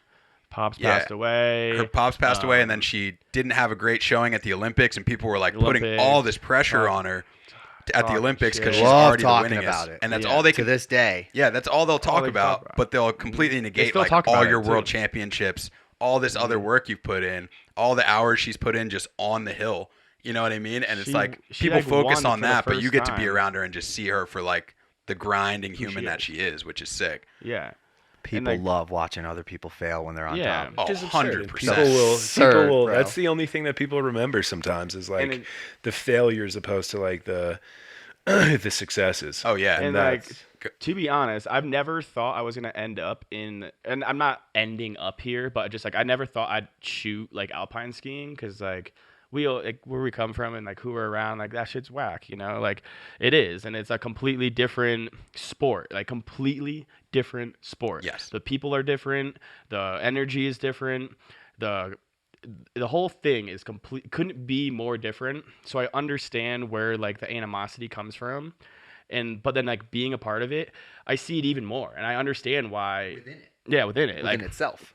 in itself, I see it, and I see why it's so whack, and I see like the aggression and the weird like grumpy people, and like it's just like there's so much just like more. I don't really know the word, but like they just like think they're like above everybody else. They just think they're like the rulers of like the winter sports world or whatever. And like I totally see where they're coming from. They get more money. They have like all these resources that snowboarding doesn't get. But at the same time, you have to still remember that it's just skiing. Slide down a hill on a Just board. slide At the down end a of the hill. day. I think it's a wealthier sport to get into For You sure. certainly, and But I see where that all Whether comes it's from, the and I never case. thought I was gonna shoot it. But again, like I wouldn't be shooting it if it wasn't for Mikela, and like if it wasn't for like our connection, and like we have a really good connection when we work together. It's like again, like we're just homies and we're just friends, and like she like makes me feel so valuable, and like she's never had somebody like me around her, and like being able to do everything and just kind of be a fly in the wall and like not be in her face and like be awkward and weird. Like we joke, we have fun, like it's a fun, good environment, and like people always like confuse her with like this other alpine skier, Lindsey Vaughn, and like Lindsey Vaughn like hated snowboarders and like was like they need to get their own mountains, like fuck them, like Really? this shit. And like Mikela couldn't be the more opposite of a human than this lady. Like she is like, You were telling us last night yeah, like about her only wanting a snowboarder. yeah, she literally has said to me like the most creative people with cameras or whatever like she's ever worked with are all snowboarders. So I'm like, she likes the fact that I snowboard. I think it's like a great like addition to like saying like we don't really care what you guys have to say. Like we're doing it. Like we're doing what we want to do. We're getting the job done. We're doing it better than any other team in the world. Like, and that's facts. And it's literally just me and I guess Dana. Yeah, shout out to what's going on. Mikela just started a vlog that Dawsy shoots, ships the footage on a hard drive, usually twice or three times because it fails once or twice. Yeah. Law of everything. And then my brother edits it and they coordinate just psychotically to make it happen overnight. And it's just, go check out Mikela's vlog. On Moving YouTube. Right Along it's called. It's pretty sick. Dawson. It is alpine skiing. But I'm gonna need to tune in. Didn't you and Dana go to the ESPYs with her? Yeah, that's where it all started, really. Oh, sick. What about the Today Show? That was last month. Yeah. Didn't you do the Tonight Show? Yeah, Jimmy Fallon. Yeah. Again, like she opens up my world of possibilities and opportunities. So it's like again, I'm eternally grateful for her. Like she's such an amazing person and just like includes me in everything and just wants me around. It's amazing. But Dana is like I couldn't do it without Dana. So that's like huge. And it all started from the ESPYs because him and I hired him to come shoot video. I didn't even shoot video at the time. I like just started shooting video like full time. And so I hired Dana to come to the ESPYs and we went to the ESPYs down in LA and just shot photo video for all of our sponsors and just crushed it. And again, like that's when we really made the connection and we just all connected so well. And then from then on out, she just hired us for everything and she just wanted us around. So Dana can't really be around. He's literally doing 200 things like on a daily basis, so he can't necessarily come help film or anything, so I just have to like be there. I man like my Sony, my Super 8, my drone, 2 photo cameras, a GoPro, probably another camera I'm forgetting, like all at the same time simultaneously, and it would be such a help to have another human out there shooting with me. But just knowing that Dana can like go through and like really understand the story and understands like Mikela's story and understands her, it helps. Like I just like toss him like a terabyte of footage and he just can go right through. Boom, boom, boom, boom, boom. Here's GoPro footage. Here's drone clips. Here's Sony clips. Here's the Fuji stuff. Here's photos. He like blends it all in and it's just like boom. Such a good job, sends it off. That is insane. It's insane. Did you initially connect with Mikela through the US team? Pretty much through a connection at the US team. Megan, her manager, kind of hooked it up, and Megan and I kicked it off like from the US team. Just she's a hustler. This girl Megan, holy shit. She's like on the same playing field as us. What about photographers? Because there's obviously specific photographers for ski racing. Yeah, they're all whack. there's one. There's one or two that are super good, but what do they think about you? Do they know your background? Probably. They know me, and they respect. They cool guy you. No. Talk about. I want to know about the cool guy. When does Dawsy get cool guy? Because I was saying recently that Dawsy's out here giving everybody the best shots of their entire life 100%. For free all the time. Maybe now he's charging a little bit, but like you have a jaded perspective sometimes when you're offering such gold to everybody near you that I've seen people pour their heart out to you and I love this, and I'm like, I've seen that dude pick up backpacks of children's and throw them and swear at little kids and like do just gnarly stuff and cool guy people, but then like ride down the mountain, do a banger trick. Dawsy gets the shot because he's in the rocks. Comes right up to me. Right up to you. Love you, blah blah blah. And I'm like, it is a jaded thing. I hope to. You ever been cool guy? I'm hoping that a lot of these ski racer specific photographers are just sweating you. Because they're scared of you. That's why. I talked to a couple of them. Like, there's this one guy from Milan. I forget how to say his name. It's like an Italian, beautiful name.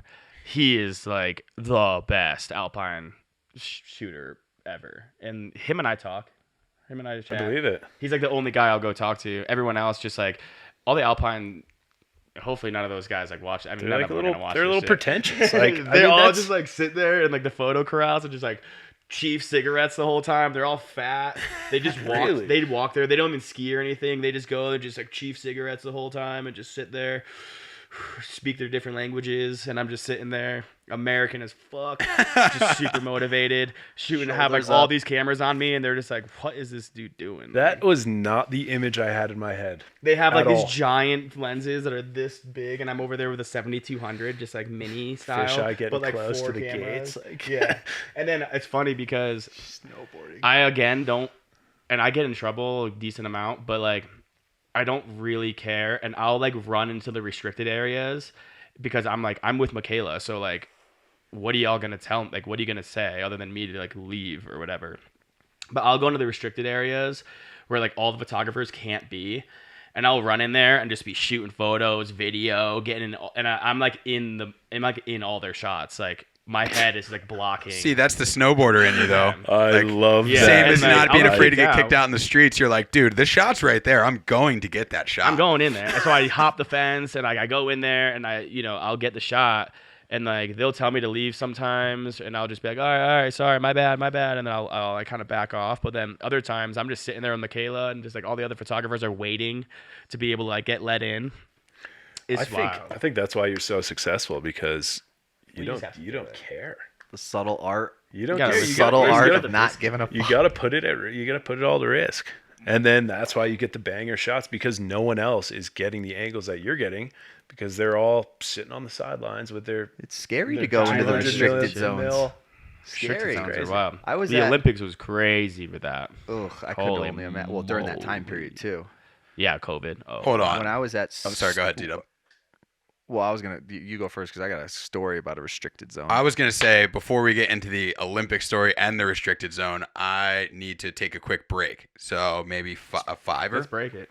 Let's do it. Cool. Perfect.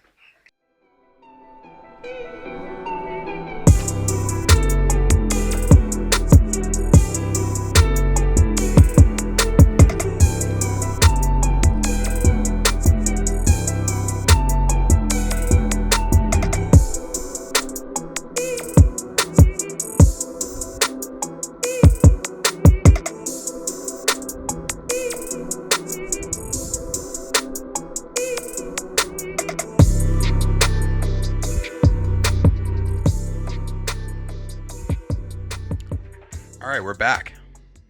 I wanted to share that story about the restricted zone where sometimes you got to do stuff that some people don't want to do if you want to get places that are hard to get. And I was at Stubai, gnarly glacier with like all of the, it's like the Olympic training grounds or just the training grounds for preseason, October into November, massive jumps. And they have like a prime line that you're not allowed to hit unless your sponsors buy you a prime pass. And they do it like an insurance company where it's just unaffordable. You know what I mean? $5,000 for the week. So if you're not on one of those teams, you can't do it. And I literally was looking through garbage cans to try to find it. It was just a bracelet, but it was like a dope stretchable like prime bracelet. And I literally was scouring garbage cans at the bottom of the mountain because I knew people would leave and like take their stuff off. And it literally took me 2 days, and I found a fucking bracelet, threw that thing on, made my way into the Prime Park, and got to session these jumps for like probably 2.5 hours until somebody came over and was asking me who I was with or what team and whatnot. And I was telling them I was with the U.S. Snowboard team, started dropping names and stuff. And they're like, well, like that's our team and you're not on that. Like, and I was like, you're absolutely out of your mind, first of all, and you're tripping. And the guy whose name he said already, I started using, and I was like, you can hit up Jared right now. Like you already said, I was like, he's at the bottom, isn't he? And I was like, let's go down there and get him right now. And he was like, I was like, all right. I was like, I'll meet you in a lap. And I just like hit the jumps again, Left. went to my backpack, changed my jacket. Oh swapped my it all out. God. Dude, But, that like, is- to hit 70-foot booters that are like, And that place is a high intensity. It's like there's like There's a 20 reason for of the that. best riders in the world, all 200. at the very top, and there's one line down, and you have to hit the first booter, second booter, third booter. yes, It's like no way out. Like Oh, really? insane. Yeah. You've never been to Dubai? No, dude, that's a place I really want I to saw go. Johnny Handcheck roll up on me in the knuckle this past year. I think he told me about that. That must have been a shock. That was a That's where I've shock. met literally every one of the best snowboarders that I know. That place is Yes, incredible. Dubai. It's like in the middle of like all the mountains, like all the most beautiful, pointy, jagged mountains in the world. I'm gonna claim it. It's I just went a to- little We're going tiny spot there. to Austria this October. Next week. Yes. It's the best. Next week. This coming October. Tomorrow. October, maybe even November. The first, honestly, like, I haven't gotten enough boarding in Europe period. I'm claiming I went Euro to- Tour. Narvi does Oh. Europe. Yes. Let's do it. Let's You rent already an I'll RV. be on you're that in one. that. I'm there. I'll be on that one. Yeah, if anybody's got a connect out there with a fat bus or a van rental or something that we could kind of coordinate that with, maybe we would need a TM for that. We would need a manager. Yeah, someone hire that your boy. Someone that spoke a bunch of That's languages. a Jamaal job. I mean, you can come with, but you got to know Italian, German. Austrian. You got to have a license there. Oh, For dude, French, I get those Elon Musk Swiss earbuds. German. Start translating languages through them. I'll be fine. Literally. I mean, when I was on tour with KOG, the tour manager was just, once you're actually with someone from that area and like you see the way that there's just so many little nuances. We got pulled over at like 1 a.m. and this dude pulled over, threw it in park after he opened his doors. Door was opening, threw it in park, and was exiting the vehicle on foot at night. This guy exited the car on foot in the dark, 2 a.m. in a foreign country, heading towards the cop. 6'4", 240 pounds. And I'm like, we're all from the U.S. Like, this is it. This dude's about to get We're beat going to down. watch this dude get beat down, shot in public, and he rolled right up to the cop and just like handed him something and told him exactly where we were and what was going on. And the cop was just like, all right, just checking up. Where? Drove off. Guy walked back in, got in the car, put it in drive, and kept. I was just like, Where were you? In a different country? yeah, like Germany or something. Is that a like pro that. tip? Exit the vehicle and Do not. On foot, start approaching Don't do officers. is that No. a pro tip or do we No. not? No, No, not a pro. Do tip. not do that unless you're from where we're talking, wherever it is you're talking about.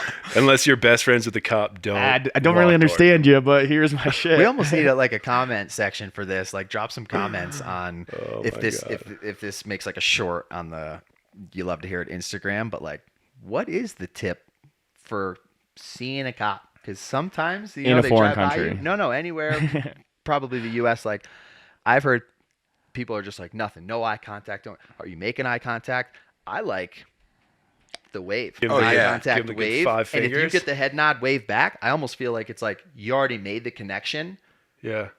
You can't pull me over anymore. Like I think they honestly. You don't want to I think they appreciate. I think they'll appreciate that. Yeah.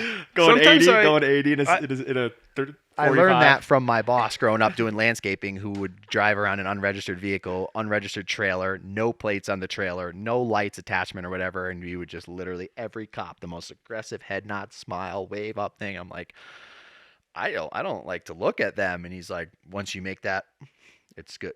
You've already agreed.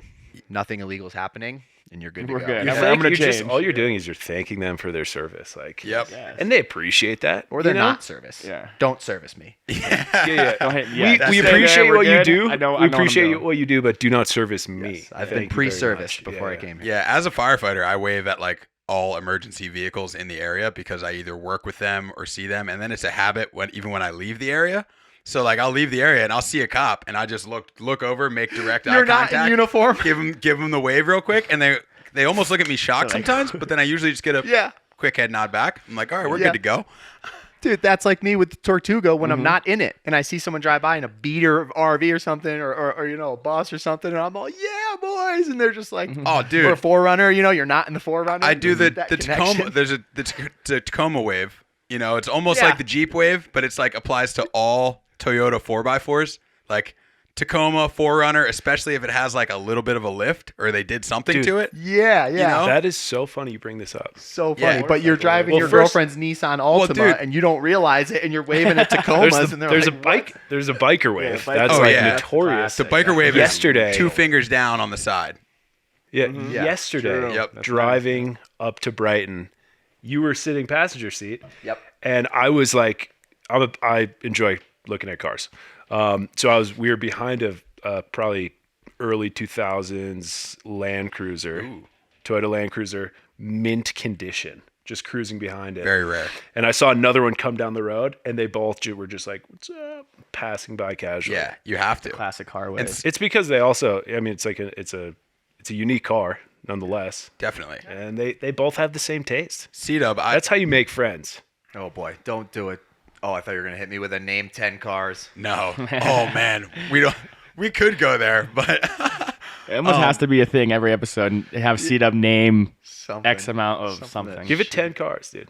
3 cars named after locations in the U.S. and make. oh, that's tough. I'll give you He'll- one. Like he'll there's never get like that. I'll give you one. There's like Kia Telluride. There's 2 Is others. that Tahoe? Yeah, but who makes it? Oh, the Chevy Tahoe? Booyah. I was got that. There's wrong. one more. There's I don't one more? actually know what it is right now. Oh wait, There's a lot more. is the other one? Well, is there's the other one one more that I also a have. Kia? I don't know. Run it if you Kia got it. Sedona. Yeah, I was exactly. Sedona, yeah. Yep. Yeah, nice one, C-Dub, out of nowhere. See, out of left That's field knowing over a car and a location. That's. I'm gonna. here. Dropping the Sedona. Multi-thought. I'm gonna. There's give got to that. be more. I don't know what they There's a are, lot but, more. Yeah. I'm claiming there was at fast least cars. Some 15 Aston of those. Martins. Yeah, let's just name me 5 luxury car brands. Bugatti. This is Oh, gonna be okay. easy for you. There's one. Is Aston Martin Yeah. one? Yeah. I mean, if you listen to rap music, this should be easy. Rolls Royce. Okay. You're on a roll. Rick Ross. You got 2 more. Bentley. Done. Let's go. One more. Too easy. One more. Just make. Oh God. Luxury car brand. Luxury. I mean, You're thinking of Lil Wayne lyrics in your head right now. Lambo. Oh yeah, there we go. Lamborghini. All right. Oh, What's that? You could say Lamborghini. Beamer, Benz, and Bentley, and that's a 3er right there. True. But That's a banger track. Are all No, are Beamer, Benz, and all Bentley. Beamers luxury, or are there Yeah. like It's a I'd say luxury vehicle. it's a Luxury mid. vehicle. It's I a was gonna mid-grade say- luxury, mid to high. I mean, it's not like the pinnacle, but I know BM Jamal's I- a big Mercedes guy. But there's I no mean, Peder my Mercedes dad's a out there? big Mercedes guy. I hope to be a big Mercedes guy one day. I can see you being a big Mercedes guy. I can see you a big Cadillac guy, honestly. Nah, I don't buy American cars. had a I Cadillac. respect that. Nah, yeah. I respect that. If it's for If it performance, ain't foreign, it's born. yeah. If it's for Kodak Black, performance baby. or reliability, I'm going Japanese. And then for pure luxury and performance, you got to go German, either Mercedes I or knew Audi. you were gonna say that. I love. You're going Mitsubishi on them? German, dude. German has the best. Did you ever have an Eclipse? German makes the best cars. No, but I Germany wanted an makes the best Eclipse for cars. my first car, and I didn't end up getting it. I now can see you in an Yeah. Eclipse. You see, I got the Supra right behind me. The OG Supra. No, Can't see it. can't. Out of frame. Oh, yeah. But The OG Fast and Furious Supra. That's Oh, my it's a dream good car. My dream car is a 2JZ Supra, twin turbo, with a T-top.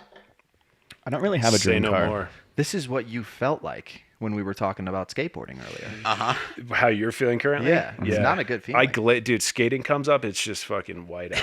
Like, I don't Yeah, know well, you get what's like a going weird on. like flush thing in your body. Yeah, it's where just you're like, I'm just gonna should I sit. be here right now? just sit and wait for the conversation to end. Yeah. Maybe say Ollie once in a while or something. Ollie, yeah. Say Ollie. Cranked an Ollie down a 3-stair. Nate and I will have a separate car conversation sometime. Yeah, we definitely will. I could talk about it all day. Yep.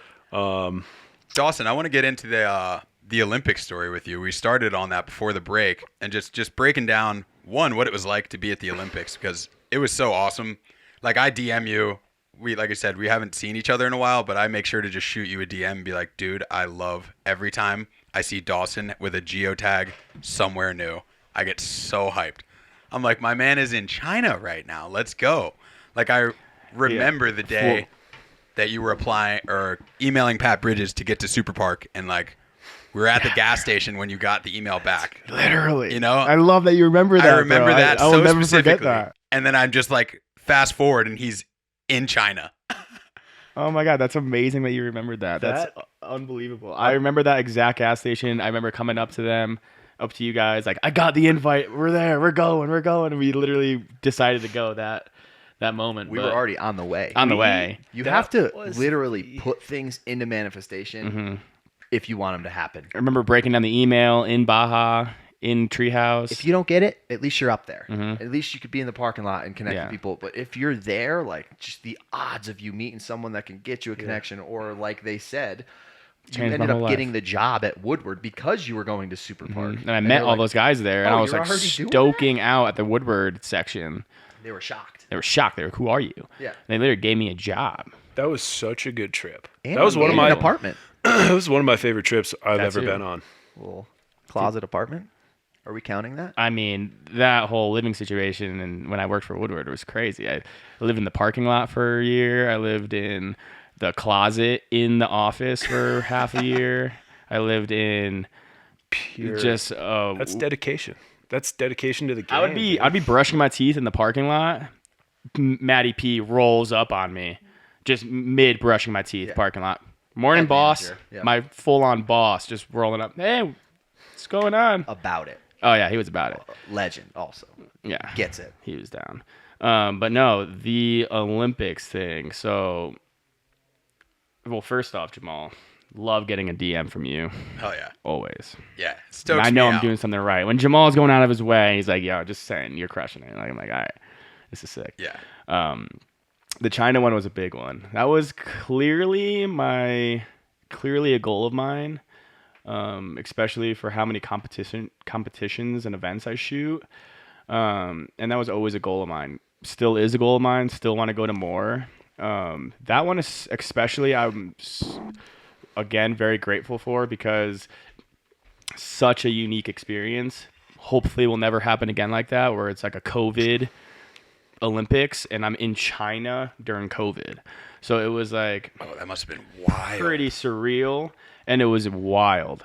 I think from my personal experiences there, I had an amazing time. Everything about it was, top tier. Everything was amazing and all. Well, honestly, they fucked my passport number up, and they almost didn't let me into the country when I got there. And it was this whole thing. They ended up being super nice, whatever, working it out. I got in. But then once you get in to like the bubble, the Olympic bubble, you can't really leave it. So everything out there was coordinated within the bubble. So bus rides, taxis into Beijing for like so like there was 3 different venues: the alpine venue, the snowboard free ski venue, where like the half pipe, the slope style courses, everything, and then there's like the other venues like in Beijing that's like hockey, like curling, the big air venue was over there. Like all the other sports were in the actual like Beijing, the city. So you had to take like an hour bus ride to the train station, hop on a train. The train station would bring you another hour and a half into Beijing, and that was all within the bubble. So they had it all situated where you were like taking taxis and train stations and trains and buses and all this stuff, and not even meeting like one single person that was a civilian. Whoa. So you didn't get to like experience like China for what it was, but when I would go into Beijing, I at least would like, you were right there. Like you couldn't get out of the taxi. You couldn't even roll down your window. They wouldn't let you roll down the windows. Oh my. But you'd be right next to civilians and whatnot, like walking across the street, but you couldn't talk to them. You couldn't be walking around the city. You couldn't go into restaurants. You couldn't do anything like that. So it was very dystopian feeling. Everyone's wearing hazmat suits. Everyone's wearing masks. You can't really leave without guards like being near you. You had to get COVID tested essentially 3 times a day. The moment you wake up, the moment you come back, and then like sometimes if you left, you'd have to COVID test when you came back. So like 2 to 3 times a day, you'd get COVID tested. They'd shove like this giant Q-tip down your throat and make you gag essentially every time, every day, every fucking day. It was wild. Under no circumstance would I be able to do anything that you're talking about. And I was there for a month. I was there for a month straight. You are 30 days in China. Built different. Wait, you were there for a month? And I got 1 full month. That's wild. So was the skiing, the snowboarding, all the skiing events were an hour from where the alpine skiing was? I only shot snowboarding and some free ski. I was under the impression that everything was in one area. All super far away from each other. And is that because the powder, like the snow was at a different area, and then the city was like just cold ice hockey, that type of stuff. Yeah, and then so they built the kicker. Yeah, they built it down there because Big Air. the Big Air venue they built specifically for Big Air, and then to turn it into an Olympic training facility for the future, and they're like making like skate parks around it and like turning it into like a public place and like a training center. And then it doesn't snow in China. It doesn't snow there. It only snows like 4 centimeters a year there. It's wild. It's all man-made snow. Wait, so what? Yeah, and it actually ended up dumping, and we got like close to a foot of snow when we were there, and we're like, this doesn't ever happen. So everyone, and then it was dumping snow. Beijing, the city, got like 5 inches of snow when we were there during Big Air, and we're like, they only get 4 centimeters a year on average. So it's like this crazy thing. It was the most cold I've ever been to date. And I've been in Vermont when it's like... Wait. I know. I've almost died in an RV. It was colder than Colorado. I have almost died. I almost froze to death in an RV in Colorado. I've been in Vermont when it's been negative 23, 30 degrees. Shooting photos outside. This was a different cold. It's like very humid. It's like like the air is like moist. There's a lot of moisture in it.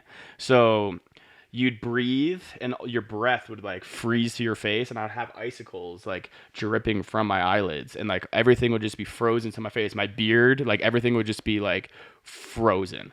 And so it was just like brick cold, coldest I've ever been. But again, such an experience. Like I wouldn't have changed any part of it. Like where I was located, we actually got access to like good food, good like authentic like Chinese, like authentic Chinese food, where it's like duck blood soup and like this like fungus that grows off trees, and like a full blown like chicken, but like it's the chicken, like the actual chicken, like just like deep fried or like fried, it's it's whole. It's a whole chicken, like head and everything, feet, legs, fucking everything. Like that's like literally what they serve. Yeah, like some feathers are still on it and shit. Like it was crazy. Did you fly out with the team? I flew out like with private? some of the team. Yeah, we had like our own. Yeah, we had our own. You had your own. It wasn't. There were no outsiders. It wasn't like private. No, it was like So it was like just, you guys. It was just us. It was like everyone that worked for the USOPC, and like again every sport in the Winter Olympics. So I'm blanking on the sport. Yeah. The bobsled team. Yeah, I mean, there's a million. You know, yeah. Did you get to? Team was in my hotel. Did you? Oh, sorry. Did you get to meet a bunch of guys from the guys and girls from the other Olympic teams? Like, did you get to hang out with them? I met the curling team, which is actually pretty funny. That is funny. They lived in our U.S. curling. The U.S. curling team. They were in the same hotel as me in Beijing, and that hotel was actually the gnarliest hotel I've ever stayed in. Definitely like a whorehouse or something when it's not the Olympics. Like 1-star hotel, like condoms like in all the drawers, like stains on all the carpet, the walls. Like it smelled like cigarettes. The whole thing. There's cigarettes. Not Dawsy everything. Approved. Not Dawsy approved. Not anyone approved. Claven and I had to live and bunk in there together. It was crazy. But met the curling team. They were just love drinking beers, eating. Funny fucking guys. That's why I wanted to ask you. I want to know if you got to meet the hockey team, because I know those dudes love beers. I didn't, but I got to go on the ice. So we went to one of the USA Germany game, and I actually ended up going on the ice after the game and like being able to go like in like the back alleyways and whatnot, because we were like with athletes and whatnot. So we were all able to like get like access to wherever, you know, so it was kind of sick. So I was on the ice, like it was a pretty cool experience, but I didn't really get to meet any athletes like in other sports or anything. Like I said, like when we were in our bubble and like when we were with the people that we were working with, it was kind of mainly that. But other than that, say what would happen if you did get COVID? You just isolated in this like random crazy place. It's probably a terrible place to be. And they just send you back on a flight. Well, you'd have to wait, I guess, 2 weeks, 10 days, and then keep COVID tests and keep going, and then you'd leave the day you got negative. So people were stuck in that room for 2 weeks. There was like some employees in the U.S. team that got it. I'm really surprised that they actually didn't put you up in a nice place. No, that was only in Beijing. My other spot in Zhangjiakou, where we were up where the slopestyle course was, where I actually stayed the whole time unless I went to Beijing. That place was beautiful. It was and that's actually where I you were on the bomb hole when I was out there. I had like a full blown like interview with grannies and like film my like question and whatnot to ask you, like all in that hotel. It was sick. There was a time though I thought I messed up, and I was in Beijing. I was like trying to get to the train station, and the people at the front desk didn't really understand what I was saying, and I was like I was a stupid American. Like pulled out my wallet. I have like all this cash on me, right? And I'm like, I'll give you money. Like I'll literally pay you right now to give me a taxi. I just need a taxi. I need to get to the train station. I need to go. Like I can't be here anymore. I have to leave. There was no other way. There's like no taxis. Like something was going on. I don't know. So then this dude like came around. Like I was just sitting there like freaking out. I don't know what to do. My phone didn't work. I couldn't do anything. He came around and was like, yo, like in Chinese. We were like doing Google Translate or something. He was like, I got you. I'm going to call you a cab. Cab rolls up. Hop in this random cab. It has like no COVID restriction things on it. There's like no glass, no glass or anything. And I'm like, what is going on? I get into this taxi, and then he starts driving, and then all of a sudden he like pulls off the highway, moves all these cones, starts driving down this like back alley, like no lights, just in the middle of fucking China. Like I don't know where I am. I'm like, did I just fuck up? Like, oh my God. And then he starts asking me all these questions and starts turning around, and like while he's driving, like yelling like in Chinese, and I'm like, I don't know what you're saying. I don't know. So I bring out my phone, and I'm trying to get Google Translate to work, but I have no internet. So I'm like trying to like record what he's saying so it will like pull up on my thing. I'm just like, he's just screaming at me, yelling in Chinese. Turn around. I'm like, I'm fucked. I'm in a dark alleyway in the middle of China with this taxi driver that I don't know if he's legit or not. I flash all these people my money. Pretty much don't exist at this point. I love this. Yeah, I'm like, am I about to get kidnapped? Yeah, this like, is seat-up style for sure. Yeah, Random pro tip: you can download all the languages on Google Translate ahead of time. Yeah. And you can do like the real-time talking into it, and it has the photo thing where you can click the photo and hold your camera I had out, that, yeah. and it will translate like script. Yeah, right. Live. And you don't need service. You do need. If you download the language, you don't need service. Wow. Just like Maps, like Google Maps, you can do the same thing. Right? Yeah, shout out Google Maps. Yeah, that's helped us out a lot. And maybe just shout out Google, just period. Yeah, but I really want to focus on like not respecting Apple Maps. Apple Maps are bad, dude. Don't if you need to get somewhere efficiently, do not download app. Don't use Apple Maps. Ugh. Use Google Google. Maps Use Waze, which Waze I is recently found out about. Waze is amazing. Yeah, Google or Apple Maps can't even figure out if you're sitting in a parking lot.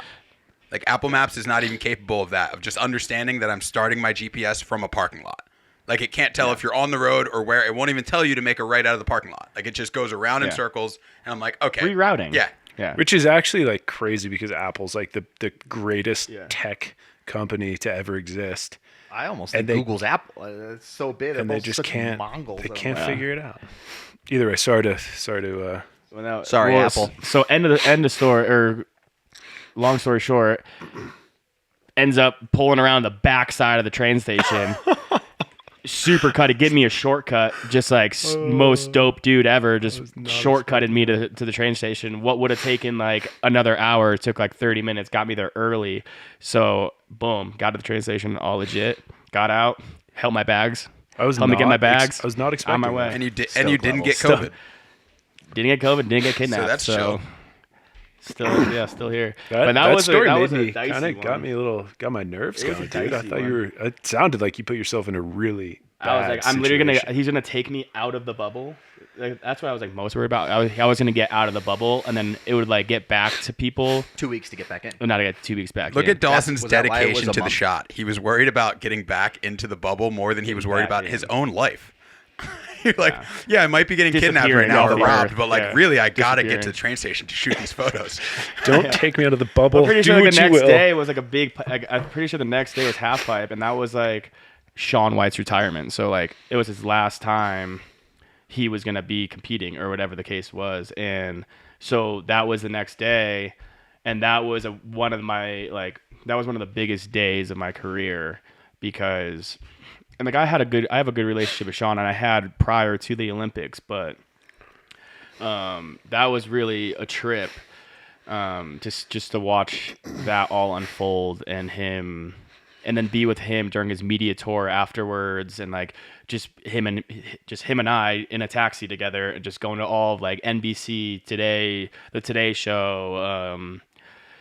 All the different media outlets that he would do interviews. He had like a live interview with Tony Hawk, like, and I was just in the room with him, like shooting and like just like shooting him and like documenting his last like media tour, essentially. You know, you shot his half pipe last run, retirement photo. Everything. I have that image in my head of him in the middle of the pipe next to his board. Yeah, him looking at his board and shit. How many posts down is that on your Instagram? I don't know, but I should pin it and bring it up. Definitely. Yeah, let's that's I need a to start getting Let's show some love to Mike Dawsy on Instagram and go drop some comments. I need to start posting. My social has been slacking, and we almost should talk about this because I'm in this weird realm of posting on my Instagram lately because I've been shooting alpine so much, and I'm like a snowboard Instagram.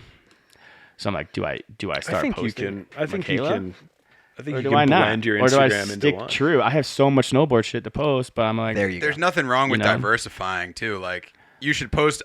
First of all, you should go get the photos of all of us that we've never seen and post those because we know there's a bunch of because there's a whole archive of just one. those. why don't you start doing Mike Dawsy throwbacks for the boys? But also, it's okay to diversify your Instagram, man. Like, it's a representation of you and what you do. Yeah. However anybody else exactly feels about true. it, or like adhering to some thing that you've made in your head about what your Instagram isn't really necessary. I don't think. Like, it's just representing what you do. Or and especially like, basically just do whatever the hell you forward. want. Yeah, and like moving forward, I don't see me just like being a snowboard photographer forever. Like I think I'm bigger than that. You know, I think I could be bigger than that.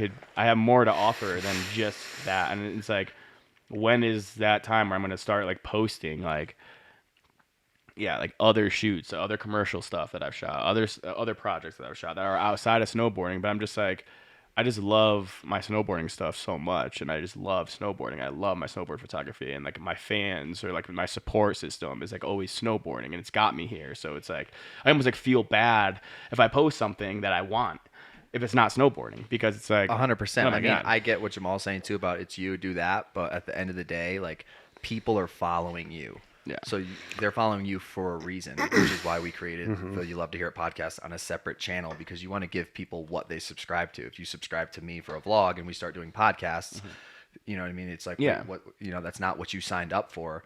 So I think, like Jamaal was saying, it's your life. Obviously, give it a go. Post your most amazing photo that you have from that and give your little breakdown on it. And like if I think you're people not respect that. Yeah. and like that's one of those ones that's like a one-off that'll do super good.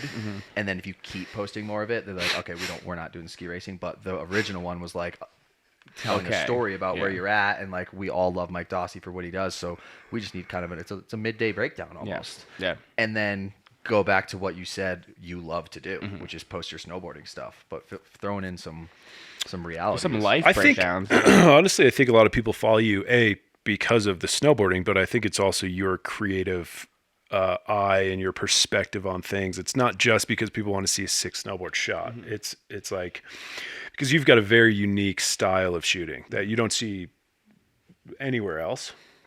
So I think it goes well beyond like just snowboarders wanting to see borders. I think it's, if you've got a sick angle, or if you've got a shot that you really like that you took of a skier or of a dog, it like doesn't matter, dude. It's just like, run it up.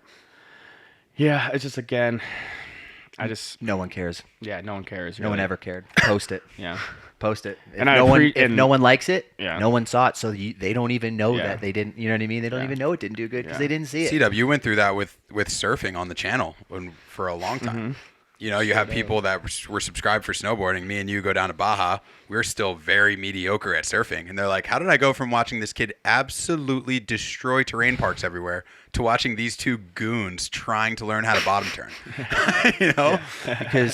Because it's relatable, and like what you signed up for was the truth every day. So what we're doing is putting the truth out there. And that truth might be that we don't care about our skill level because we're out here trying to get humbled because we're not too cool for school. Yep.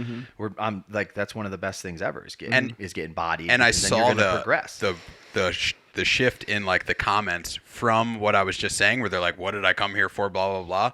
To when you started being open about that and telling people exactly that, I saw the shift in the comments to people just being stoked and being like, "Damn, this is awesome! You guys are just outside of your comfort zone." Doing other things. I'm not even into surfing, but I'll stick around to watch you do this, you know? And it's not like they're forced to watch it.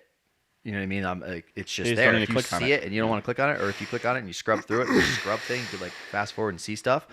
But like you said, so many people start commenting, and even if thousands of people don't watch, and then I get that one comment that fully changed a homie's life and sends a video of him on an 8-foot foamy on a 2-foot day, just absolutely frothing on this little closeout that's just pushing him on the whitewash towards, and he breaks down how exactly what we said. He's been watching the snowboard videos for years, never watched the surf ones, didn't understand it, was at Martha's Vineyard, grabbed a board, fell in love, changed his life, moved to California, and then that escalates to him teaching somebody else, and it's like, okay, you did your job. 20 people can comment about like, yo, where's the snowboarding stuff? If one person hits me up and is like, dude, you changed my life and I found something that like resonates with me so hard, then that's amazing. And most of the comments are also people responding to like the negative ones, being like, I'm not here for this, being like what I said, you came here for the reality of my whole entire life and what we're posting, and that's what we're getting. If you're putting a video out every day and you're surfing for 3 months, then you're going to get surf videos. It's not like a forceful thing.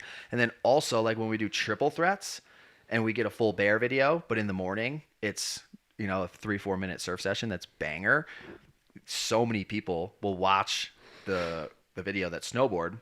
They'll see the surfing part for the first time because they didn't click on any of the surfing ones. And then they'll be like, yo, I didn't watch any of the surfing ones, but like it's actually a super good vibe. Like I never usually click on them, or like you got way better. Like I haven't been watching them. It's actually super entertaining now. It's just the end of the day doing what you love. Otherwise you're going to get burnt out. And if you're just doing it for and other just people. Like inspiring other people to do what they love. And I think that's like the name of the game. It's like so many people are so convinced that they can't do what they love as their life, but it's couldn't be more opposite. And it's like, I think also me, and it kind of relates back to the small issue of me not posting, because it's like, if I should be posting more and I should be showing people my work that's outside of snowboarding, because like you just said, like maybe my snowboarding stuff doesn't inspire somebody, but maybe like my skiing stuff might inspire that one skiing photographer that's like, oh my God, like this connects with me more. And it's like, yeah, I think that just like the name of the game is to inspire other people to live the lives that they want to live, because I've been there in that life where I've been like super miserable, just like settling that 9 to 5, like more so than anyone. Like I get it. And like, it's so important to me that everyone understands that they can literally go live the life they want to live as long as they find some motivation and find some inspiration and like dedicate themselves to it. And it's like, and it really does. And I think social media does a great job at showing other people that are doing that. And it is such an easy way to get inspired. And it's like, you follow along and like, yeah, like I've never really, like, I'll watch you guys surfing and it looks so much fun and it makes me want to go surf. If I'm watching Mason Ho surf, yeah, it looks insane. It looks dope. I don't want to go out there. Nobody makes it look more fun than Mason. Yeah, like I don't want to go ride those waves. I want to go like in the whitewash with the foamy in Baja, like stoking out with just your homies. And it's like, damn. So it's like you start seeing stuff like that, and it starts inspiring you in different ways, But it's just a matter of getting inspired by something. Anything. I think it's good too to like show that you're human, because if you're just obviously watching Mason Ho all the time, like people are just, they're like, oh my God, this guy's so good. You know, it's not even realistic. He was born with he it. Gets That's dropped probably off by probably what they helicopters. know. He gets picked up by helicopters. Yeah. The food's delivered to him. But then you see him go do something else, and you're like, oh, homie's getting wrecked. Like, oh, he's just a normal person, and it brings you down to that level of like, oh, maybe I should step out and try other things. And to touch on what you were saying about anybody being able to do what they want, like in that career, is sometimes you have to get a reality check and be like, maybe I'm not a pro in that, and look back and be like, okay, well, what do pros need? How does the industry work? How can I stay in snowboarding and snowboard all the time and not maybe be the most elite athlete of all time, which is like basically what I did too when I'm Kind of what we all did. trying to go pro. Yeah. And you know what I mean? And then you're just you like, more so. you learn doubles and then they learn triples. Yeah. And then you're 20 and now they're 18. And it just keeps getting worse and worse, which kind of led me to like, okay, how do I find a route to stay in snowboarding my entire life and not be the best snowboarder The that's athlete, ever lived? yeah. And, you know, as soon as you start kind of dipping off, you start losing sponsors and stuff. It's like finding a way to stay within the industry, which is what a lot of good kids riders do. Like, And there's so many opportunities within the industry. most reps Yeah. were local shredders. Yes. 5 Oh, years of ago. course. Yeah. I would say almost all of them. Yes. But another thing about that is like, there's nothing, I find that there's really nothing more inspiring than watching someone start from the bottom, work their way up, and then like ultimately achieve greatness. Oh yeah. And if you can put that out into the world, you're going to help people in many more ways than you even know. And it's not even like, doesn't even go to people who want to surf. It goes to like every aspect of life. Yeah.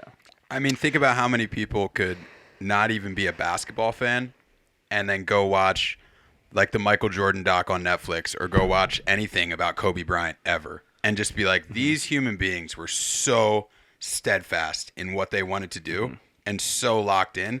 Like, that's inspiring to anybody, no matter what you do, because this dude literally achieved greatness, like you said, Nate, just by putting in the work and staying completely focused. And you can do that with anything.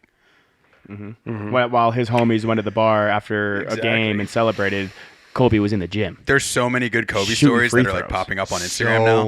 Where they're like, many. I can Good. imagine. Oh. I would imagine. I mean, I don't know much about basketball, but I know like his demeanor and his motivation and his drive, and it's like Unparalleled. you rarely see it in anyone else, and that's why he's a household name and one of the best ballers of all time. What's the story? I somebody like went into the gym.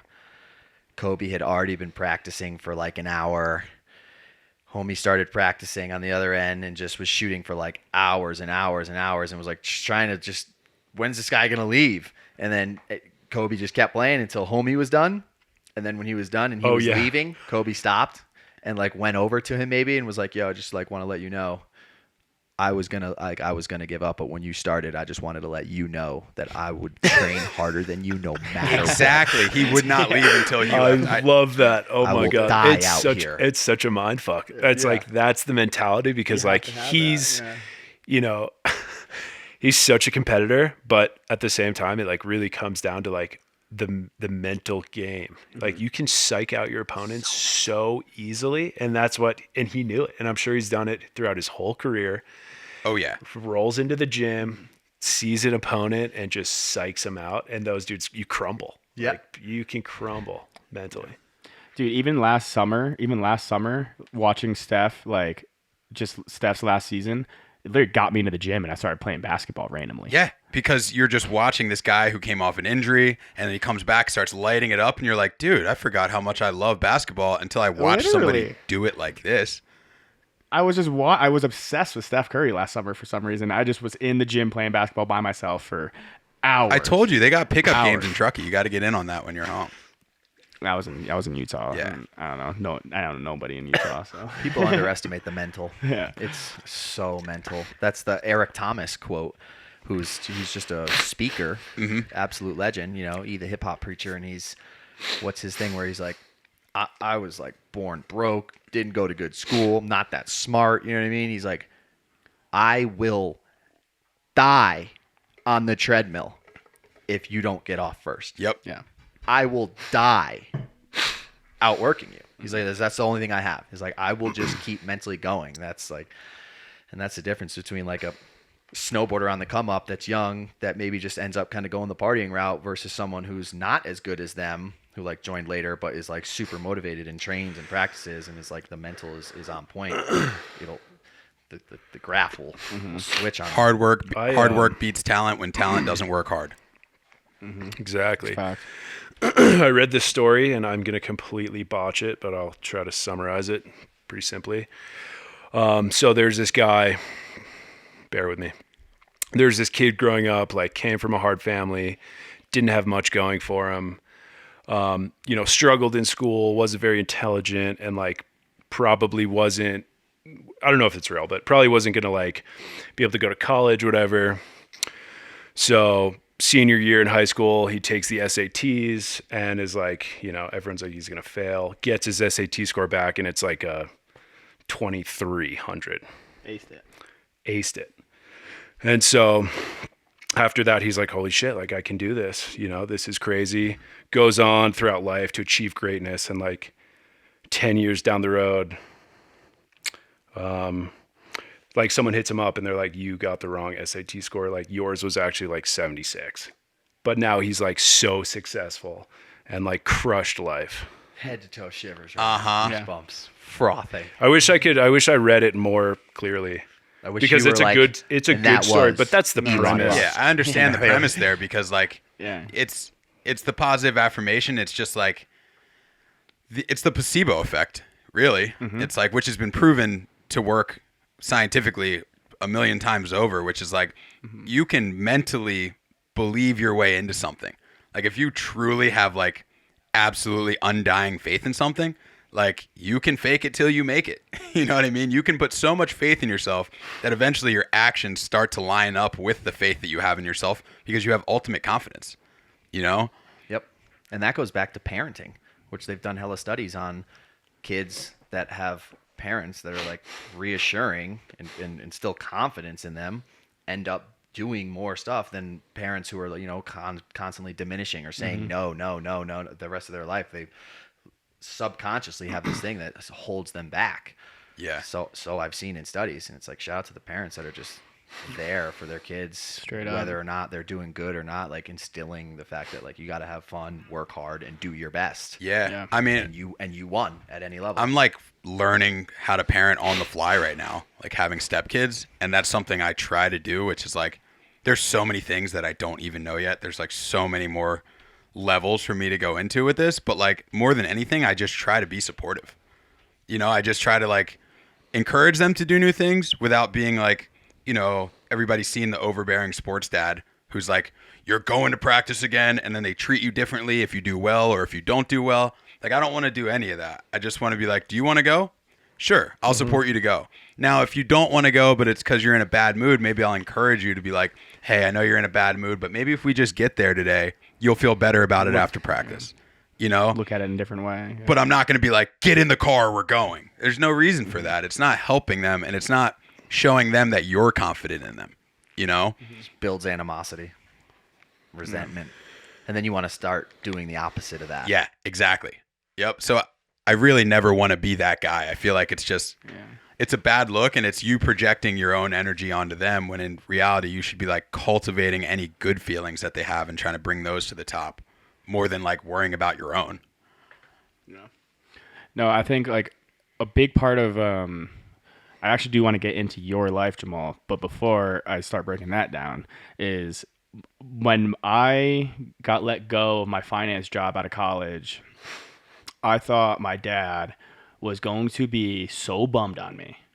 Like he was so proud of me because he never went to college. He never graduated high school. Like was an amazing father my whole life, but he just like never had the opportunities and like the resources that I had.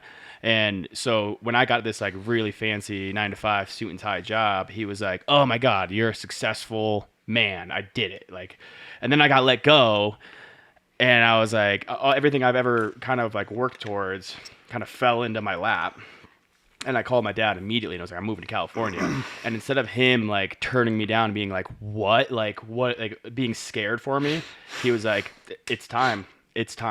Let's get you to California, and like help me build a bed in the back of my Jeep, took out my seats with me, like help me build a bed, like help me through the whole thing. And like I think his support, and my mother's as well, and like my mom, like being able to like support, you know, being able to call her when I didn't know what to do, or when I was on the road, or like X, Y, and Z. It's like that support from family like helped me out a ton, because I thought they were gonna be bummed on me. Yeah. Gave you confidence. Gave me confidence. And then I get out to the West and I start linking up with this kid, and it comes down to like that Kobe practice effect, when like we're now sitting at computers together. I'm not going to bed until C-Dub goes to bed, and he ain't going to bed until I go to bed. So we're next not thing going you know, to bed until the work's done. Yeah. So next thing you know, we have this entire whiteboard filled top to bottom, beginning of the day. Not one thing crossed out, and it's 3 a.m. Everything's crossed out, and we're still up. Yeah, and I just got We're home. like, well, yeah. And Jamaal just got home from the bar. Yeah, from working the there's bar. Working the bar. I think there's a Made lot $1,200. there's a lot that goes into that, with like a support from family and friends, but also like the societal norm, like following the societal norm is not for everyone. Oh, definitely. And like throughout my life, I didn't do that. You know, all of my close friends who I grew up with, you know, got psycho degrees and are living in the city, and they're making crazy amounts of money. And I just went a different route, and I went the route that I wanted to, and had the dream to like snowboard for a living since I was 10, you know, and I chased it, you know, and I'm sure Still doing it. I'm still doing it, you know, and I would be, if I went down that route, if my parents were strict and they're like, no, like we really want you to like, you know, move to the city, get a finance job, blah, blah, blah, work 70 hours a week and make stupid amounts of money. I mean, I would be miserable. It's just not, it's not who I am. It's not my And lifestyle. like social media changing, our parents, that was the only way. And so it's like, as a parent, you almost start to put your ego in, because you want your child to be successful, Yeah. so that your friends see that you have a successful child. But success is so like, from an outside measurement, yeah, it's like, okay, how much money are you making? But from an inside perspective, it's, are you happy with your life? I think you're that's- only gonna live. You know, I think that gets overlooked Are you way healthy? too often. So important It's- as a parent to remember that like your kid isn't you. Times change. Like I've wanted to be a professional baseball player, and then skateboarder, and then you didn't know what I wanted to do for mad long, and my guidance counselor was telling me there's only one option. Oh my It's gosh, that's the story of my Going to life. And I'm like, I've been to college. I've grinded every hubba at every college within 30 miles. Doesn't look that great. I've been to, it's not, yeah, it looks gnarly in there. And like, I just, something so crazy in me is like, no way. Like I fell asleep in every class. Nothing about this has been good for me. And it just seems like that's just going to 10x it. And my mom, me being the youngest child, seeing one of my older brothers drop out and then not even do college, and then another one drop out, change his major, do another one, change his major, finish that one, be like all these different things. She literally was like, if you want to go to California and skateboard, I support you. If you want to go to college, I'll pay for it. If you don't go to college, you got to figure out how to make that work on your own. I'll support you doing it. I back it. I want you to be happy, but I'm not just going to pay for you to go run around on these little pieces of wood with wheels on them. I had the exact same story. long-term. My dad did the exact same thing. Like, Yeah. and going back to what Dawson and Nate said, like, this is probably a longer story for a completely different podcast, but like, I ended up finding out I wasn't going to graduate from high school, like maybe 2 weeks before graduation. So like, Same. so heavy. It, like, and I'm thinking like, oh my God, my parents are going to kill me, you know? And then my mom was a little upset, but she got over it quick, you know? My dad, I'm thinking like, oh man, my dad has like gone through so much to make sure I go to like a good school and live in a good area. He's going to be so upset. My dad breaks it down. He's like, dude, I knew you were going to be good like 5 years ago. Like, you're already good. Just go do whatever you want.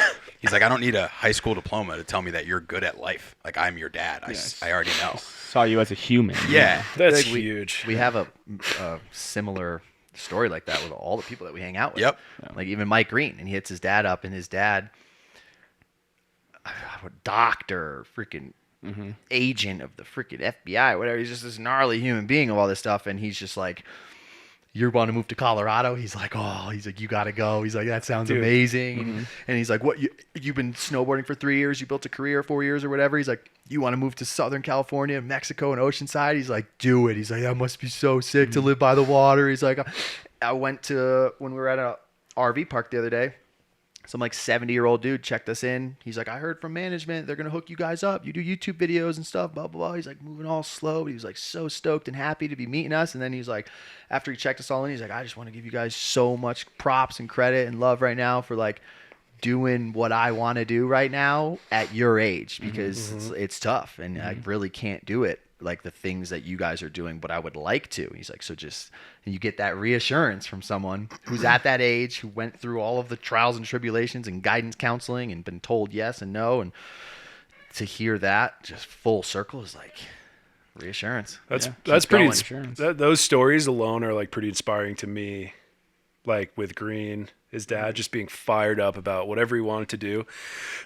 But like when I was in school, middle school, like you get taught that life is like linear. You graduate high school, you go to college, you work until you retire, and maybe within that time period you have a family and you buy a house and you like find passion and have a good life. But Which is dope. I'm not saying there's and it works anything. for There's 8 90 billion Yeah, it works people. for No, 95% of the There's population. truly but- nothing wrong with that. It's just not my passion. Like, And it's not a lot of people's, and they're doing it. And then they see some stuff, and we can drop some information and some tips and advice and stuff, and to then be able to break them out of that is like one of the best feelings in the world. And then to get that reassuring message a year later that says like, yo, because I heard you, Nate, Dawsy, and Jamaal talking about moving somewhere, I did it. It's been a year now, and like, thank you. It's like, all right, let's film another episode, boys. Everyone's on a different path, and I think whatever path you're on, and if it makes you happy, or if you're working towards some type of end goal that you strive to achieve, like, so be it. Do whatever you want. And I think like the moral of the story here is like, give support, like just give appreciation to people and value other people. And just like, if you're a parent, like value your kids' decisions, and like they're human beings. And I'm not a parent, so I cannot say anything about parenting, but like, but just like, You're a kid though, and you've had parents, and you just know like- what it feels just like. go give some value to like people, like just go give some props to people, like 'cause you don't even know, like that can change somebody's life. Like giving props to just a random person. You like, never know what someone's going through. Yeah. I do that so often. Learned it from GV to just like reach out to your idols every now and then, shoot them a quick message like, yo, you're absolutely crushing it. So huge grateful for what inspiration. you've done. Thank you for doing what you're doing. And you never know, they could be dealing with some type of thing where they're in Nate's situation where their sponsors are maybe cutting them out and they don't know if they should keep doing it or whatnot, and then they get that, and you change someone's day, which pushes them into another motivational peak that then continues their career. the next wave. You also, with that being said, like, you don't know what's going to resonate with people. I have I've had this happen multiple times to me, and I'm sure it's happened to all of you. I'll see someone that I haven't seen in 4 or 5 years and like catch up and be like, oh, like, what are you at? Blah, blah, blah. And they'll, whatever. They'll be like, this one thing you said to me 4 or 5 years ago, like fully changed like the trajectory of my whole life. And it's like, I wasn't trying to like tell them to do something. We were just talking, and I was like sharing my thoughts on, whatever situation it was, or, my ideas on what they were talking about, and they just like took it and ran. So like, Yeah, that's like it doesn't have to be intentional. Just keep your energy the same. Just keep that amount love of- coming. The amount of, dude, I live in a van because of you. I'm like, I'm sure you get that. I'm sorry about that, brother. I'm sure that happens. But that's so what they want, frequently. like they've been waiting for This that. guy's 50. That's what they've been waiting. I've been thinking about it since I was 13. Everybody told me no. I start watching the videos. You guys are living in a van. He's like, fuck it. I got okay. $200,000 saved. I got an ROI. I got all this stuff, or whatever. ROI. I don't know the words. RTL. You got I got a return on assets. investment. I mean, dude, bottom line is like, you're a teacher. Like, you are a teacher to so many people that watch your podcast and see the ability of like what's possible when you do whatever you want to do. When you travel, when you surf, when you snowboard, when you just mob in an RV with the homies, like that sounds like the epitome of a good life. Which is why we all need to just post.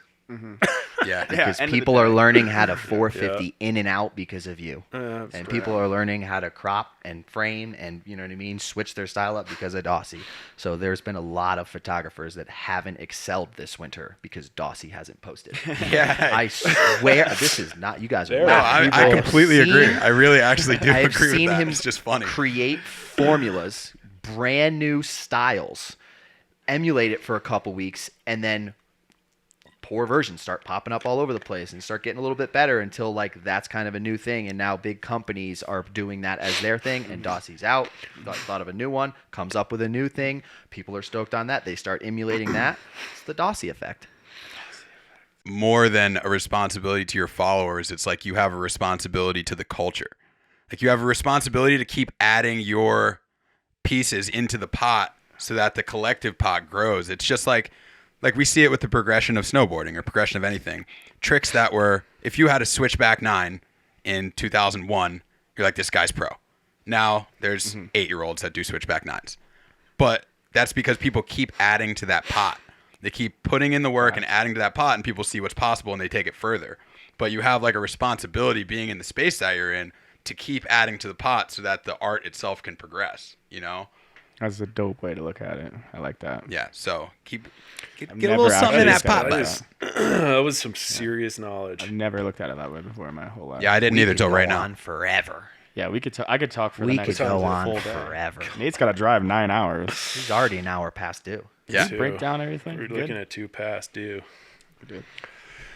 How we feeling? I guess Jamaal? we'll have to just hop on another one and talk about you, Jamaal, or we can just talk another time because I want to just catch up on you. Cause We could make this an 8-hour podcast. I'd be so Easily. hyped. I mean, I You know would how many be people we'd so scare away hyped. with that freaking 8-hour on the bottom? podcast. 8 hours. People get scared. I personally get scared over 2 to 3. yeah.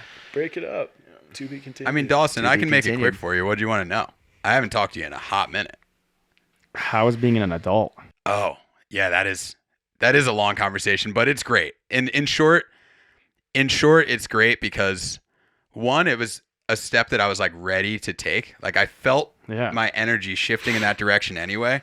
And my whole thing was that I wanted to like, it's not like I was like, oh, I want to get away from being a snowboard bum or a surf bum. It was more like I felt my energy shifting that way. And I was like, let me be proactive instead of reactive, where I'm not like, years have gone by and I'm sitting around like, damn, I didn't even want to be doing this the last like 3 years, or I didn't want to be doing this. You know, I wanted to just get out ahead and try to set myself up well, because I still plan on shredding, traveling, enjoying my life. But I was like, I want to be able to do this and have a family and have somewhat of an adult life. So let me get it started earlier so that I have more time to set it up properly, save some money, have the right amount Start of building, vacation yeah. time, and like have it dialed in, you know?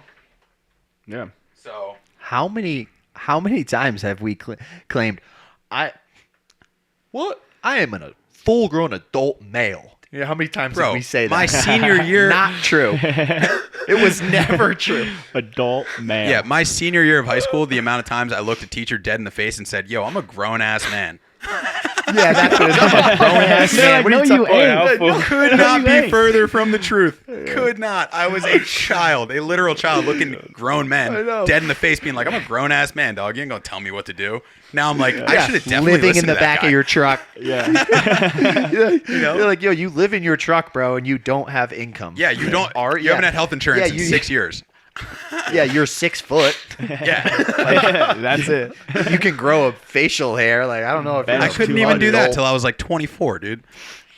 I'm 32, still can't. Yep. That's good. Well, I mean, we can clearly break that down more. But do you? How's the firefighter thing? I remember when you went out and told us that that's what you wanted to do, and now you're a full blown firefighter. Yeah, it's awesome.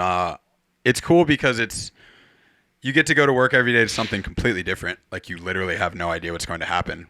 Like I didn't know it until I got into emergency services, but like there's no timeline on emergencies. They just happen when they happen, and then you just go. Yeah. You know, you don't realize it So until you're there. Do you save lives? Do you pull?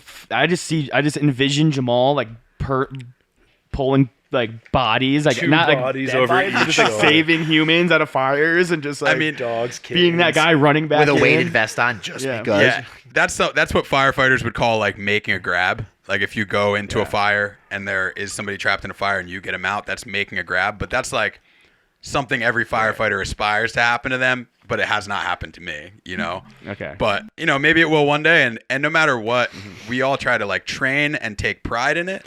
But at the same time, it's a very weird like dichotomy because you want to make a grab, but you don't ever want somebody to be in a scenario where you have to grab them. Well, you have to. So there's this weird median between like your ego wanting to like do cool firefighter shit and then being like, dude, I hope nobody's trapped in a fire today. You know? That's cops. But you know, You don't really know what you're getting yourself into till you get there. yeah, Right? and that's the thing. It's like you have to just be prepared. But it's been awesome. It's very cool because for the first time, we talked about this with Scotty a little bit last time. But like for the first time in my life, I like made a plan and then saw the value of having a plan. And I was like, oh, if you make a plan and stick to it, it just works. I was like, okay, I could do this with anything now. And you dedicate your life to it. That's it. Yeah. Your time. Yep. You know. So it's Do been anything rad. you want. Yeah. Good. There's been a lot of change between the firefighting career and then getting engaged, getting married sometime next year. I have no idea when. Like I said, having my stepkids, like it's all a lot, but it's like it's just allowing me so many different things to learn like outside of my comfort zone that I'm constantly in that feeling of like, you know, when you start a new sport or something where everything's so new, so it's exciting and like it's completely different. I just get that like 24/7 because I'm still only been a firefighter. That's amazing. Like, November will be 2 years. So like there's so much more for me to learn. It's insane. There's so many more certifications I can get.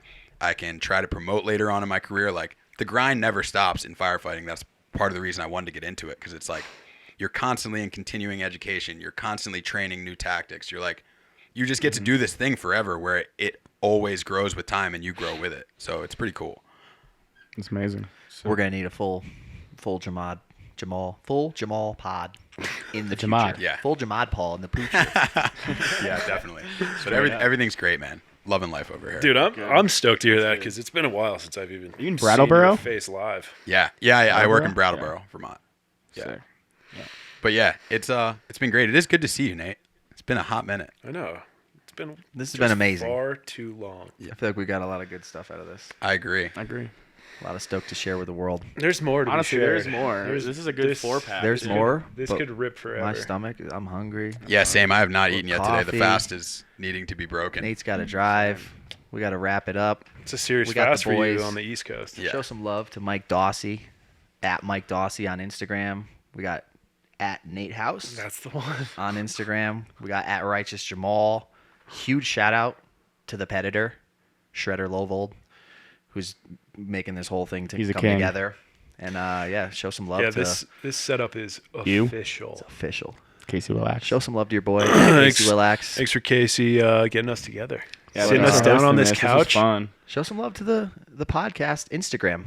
Yeah, let's grow YLTHI this podcast. thing. I We like got- this. we This got is sick. serious posts, 2-3 a day right now. We got a team trying to make this happen and grow. So thank you guys for all the love, all the support, all the stoke. It means everything. Let's not forget, we do have YLTHI merch available on the CaseyWillax.com site right now. So we got This hoodies, is facts. hats, t-shirts, sweatpants, sweatshorts, all with the YLTHI logo.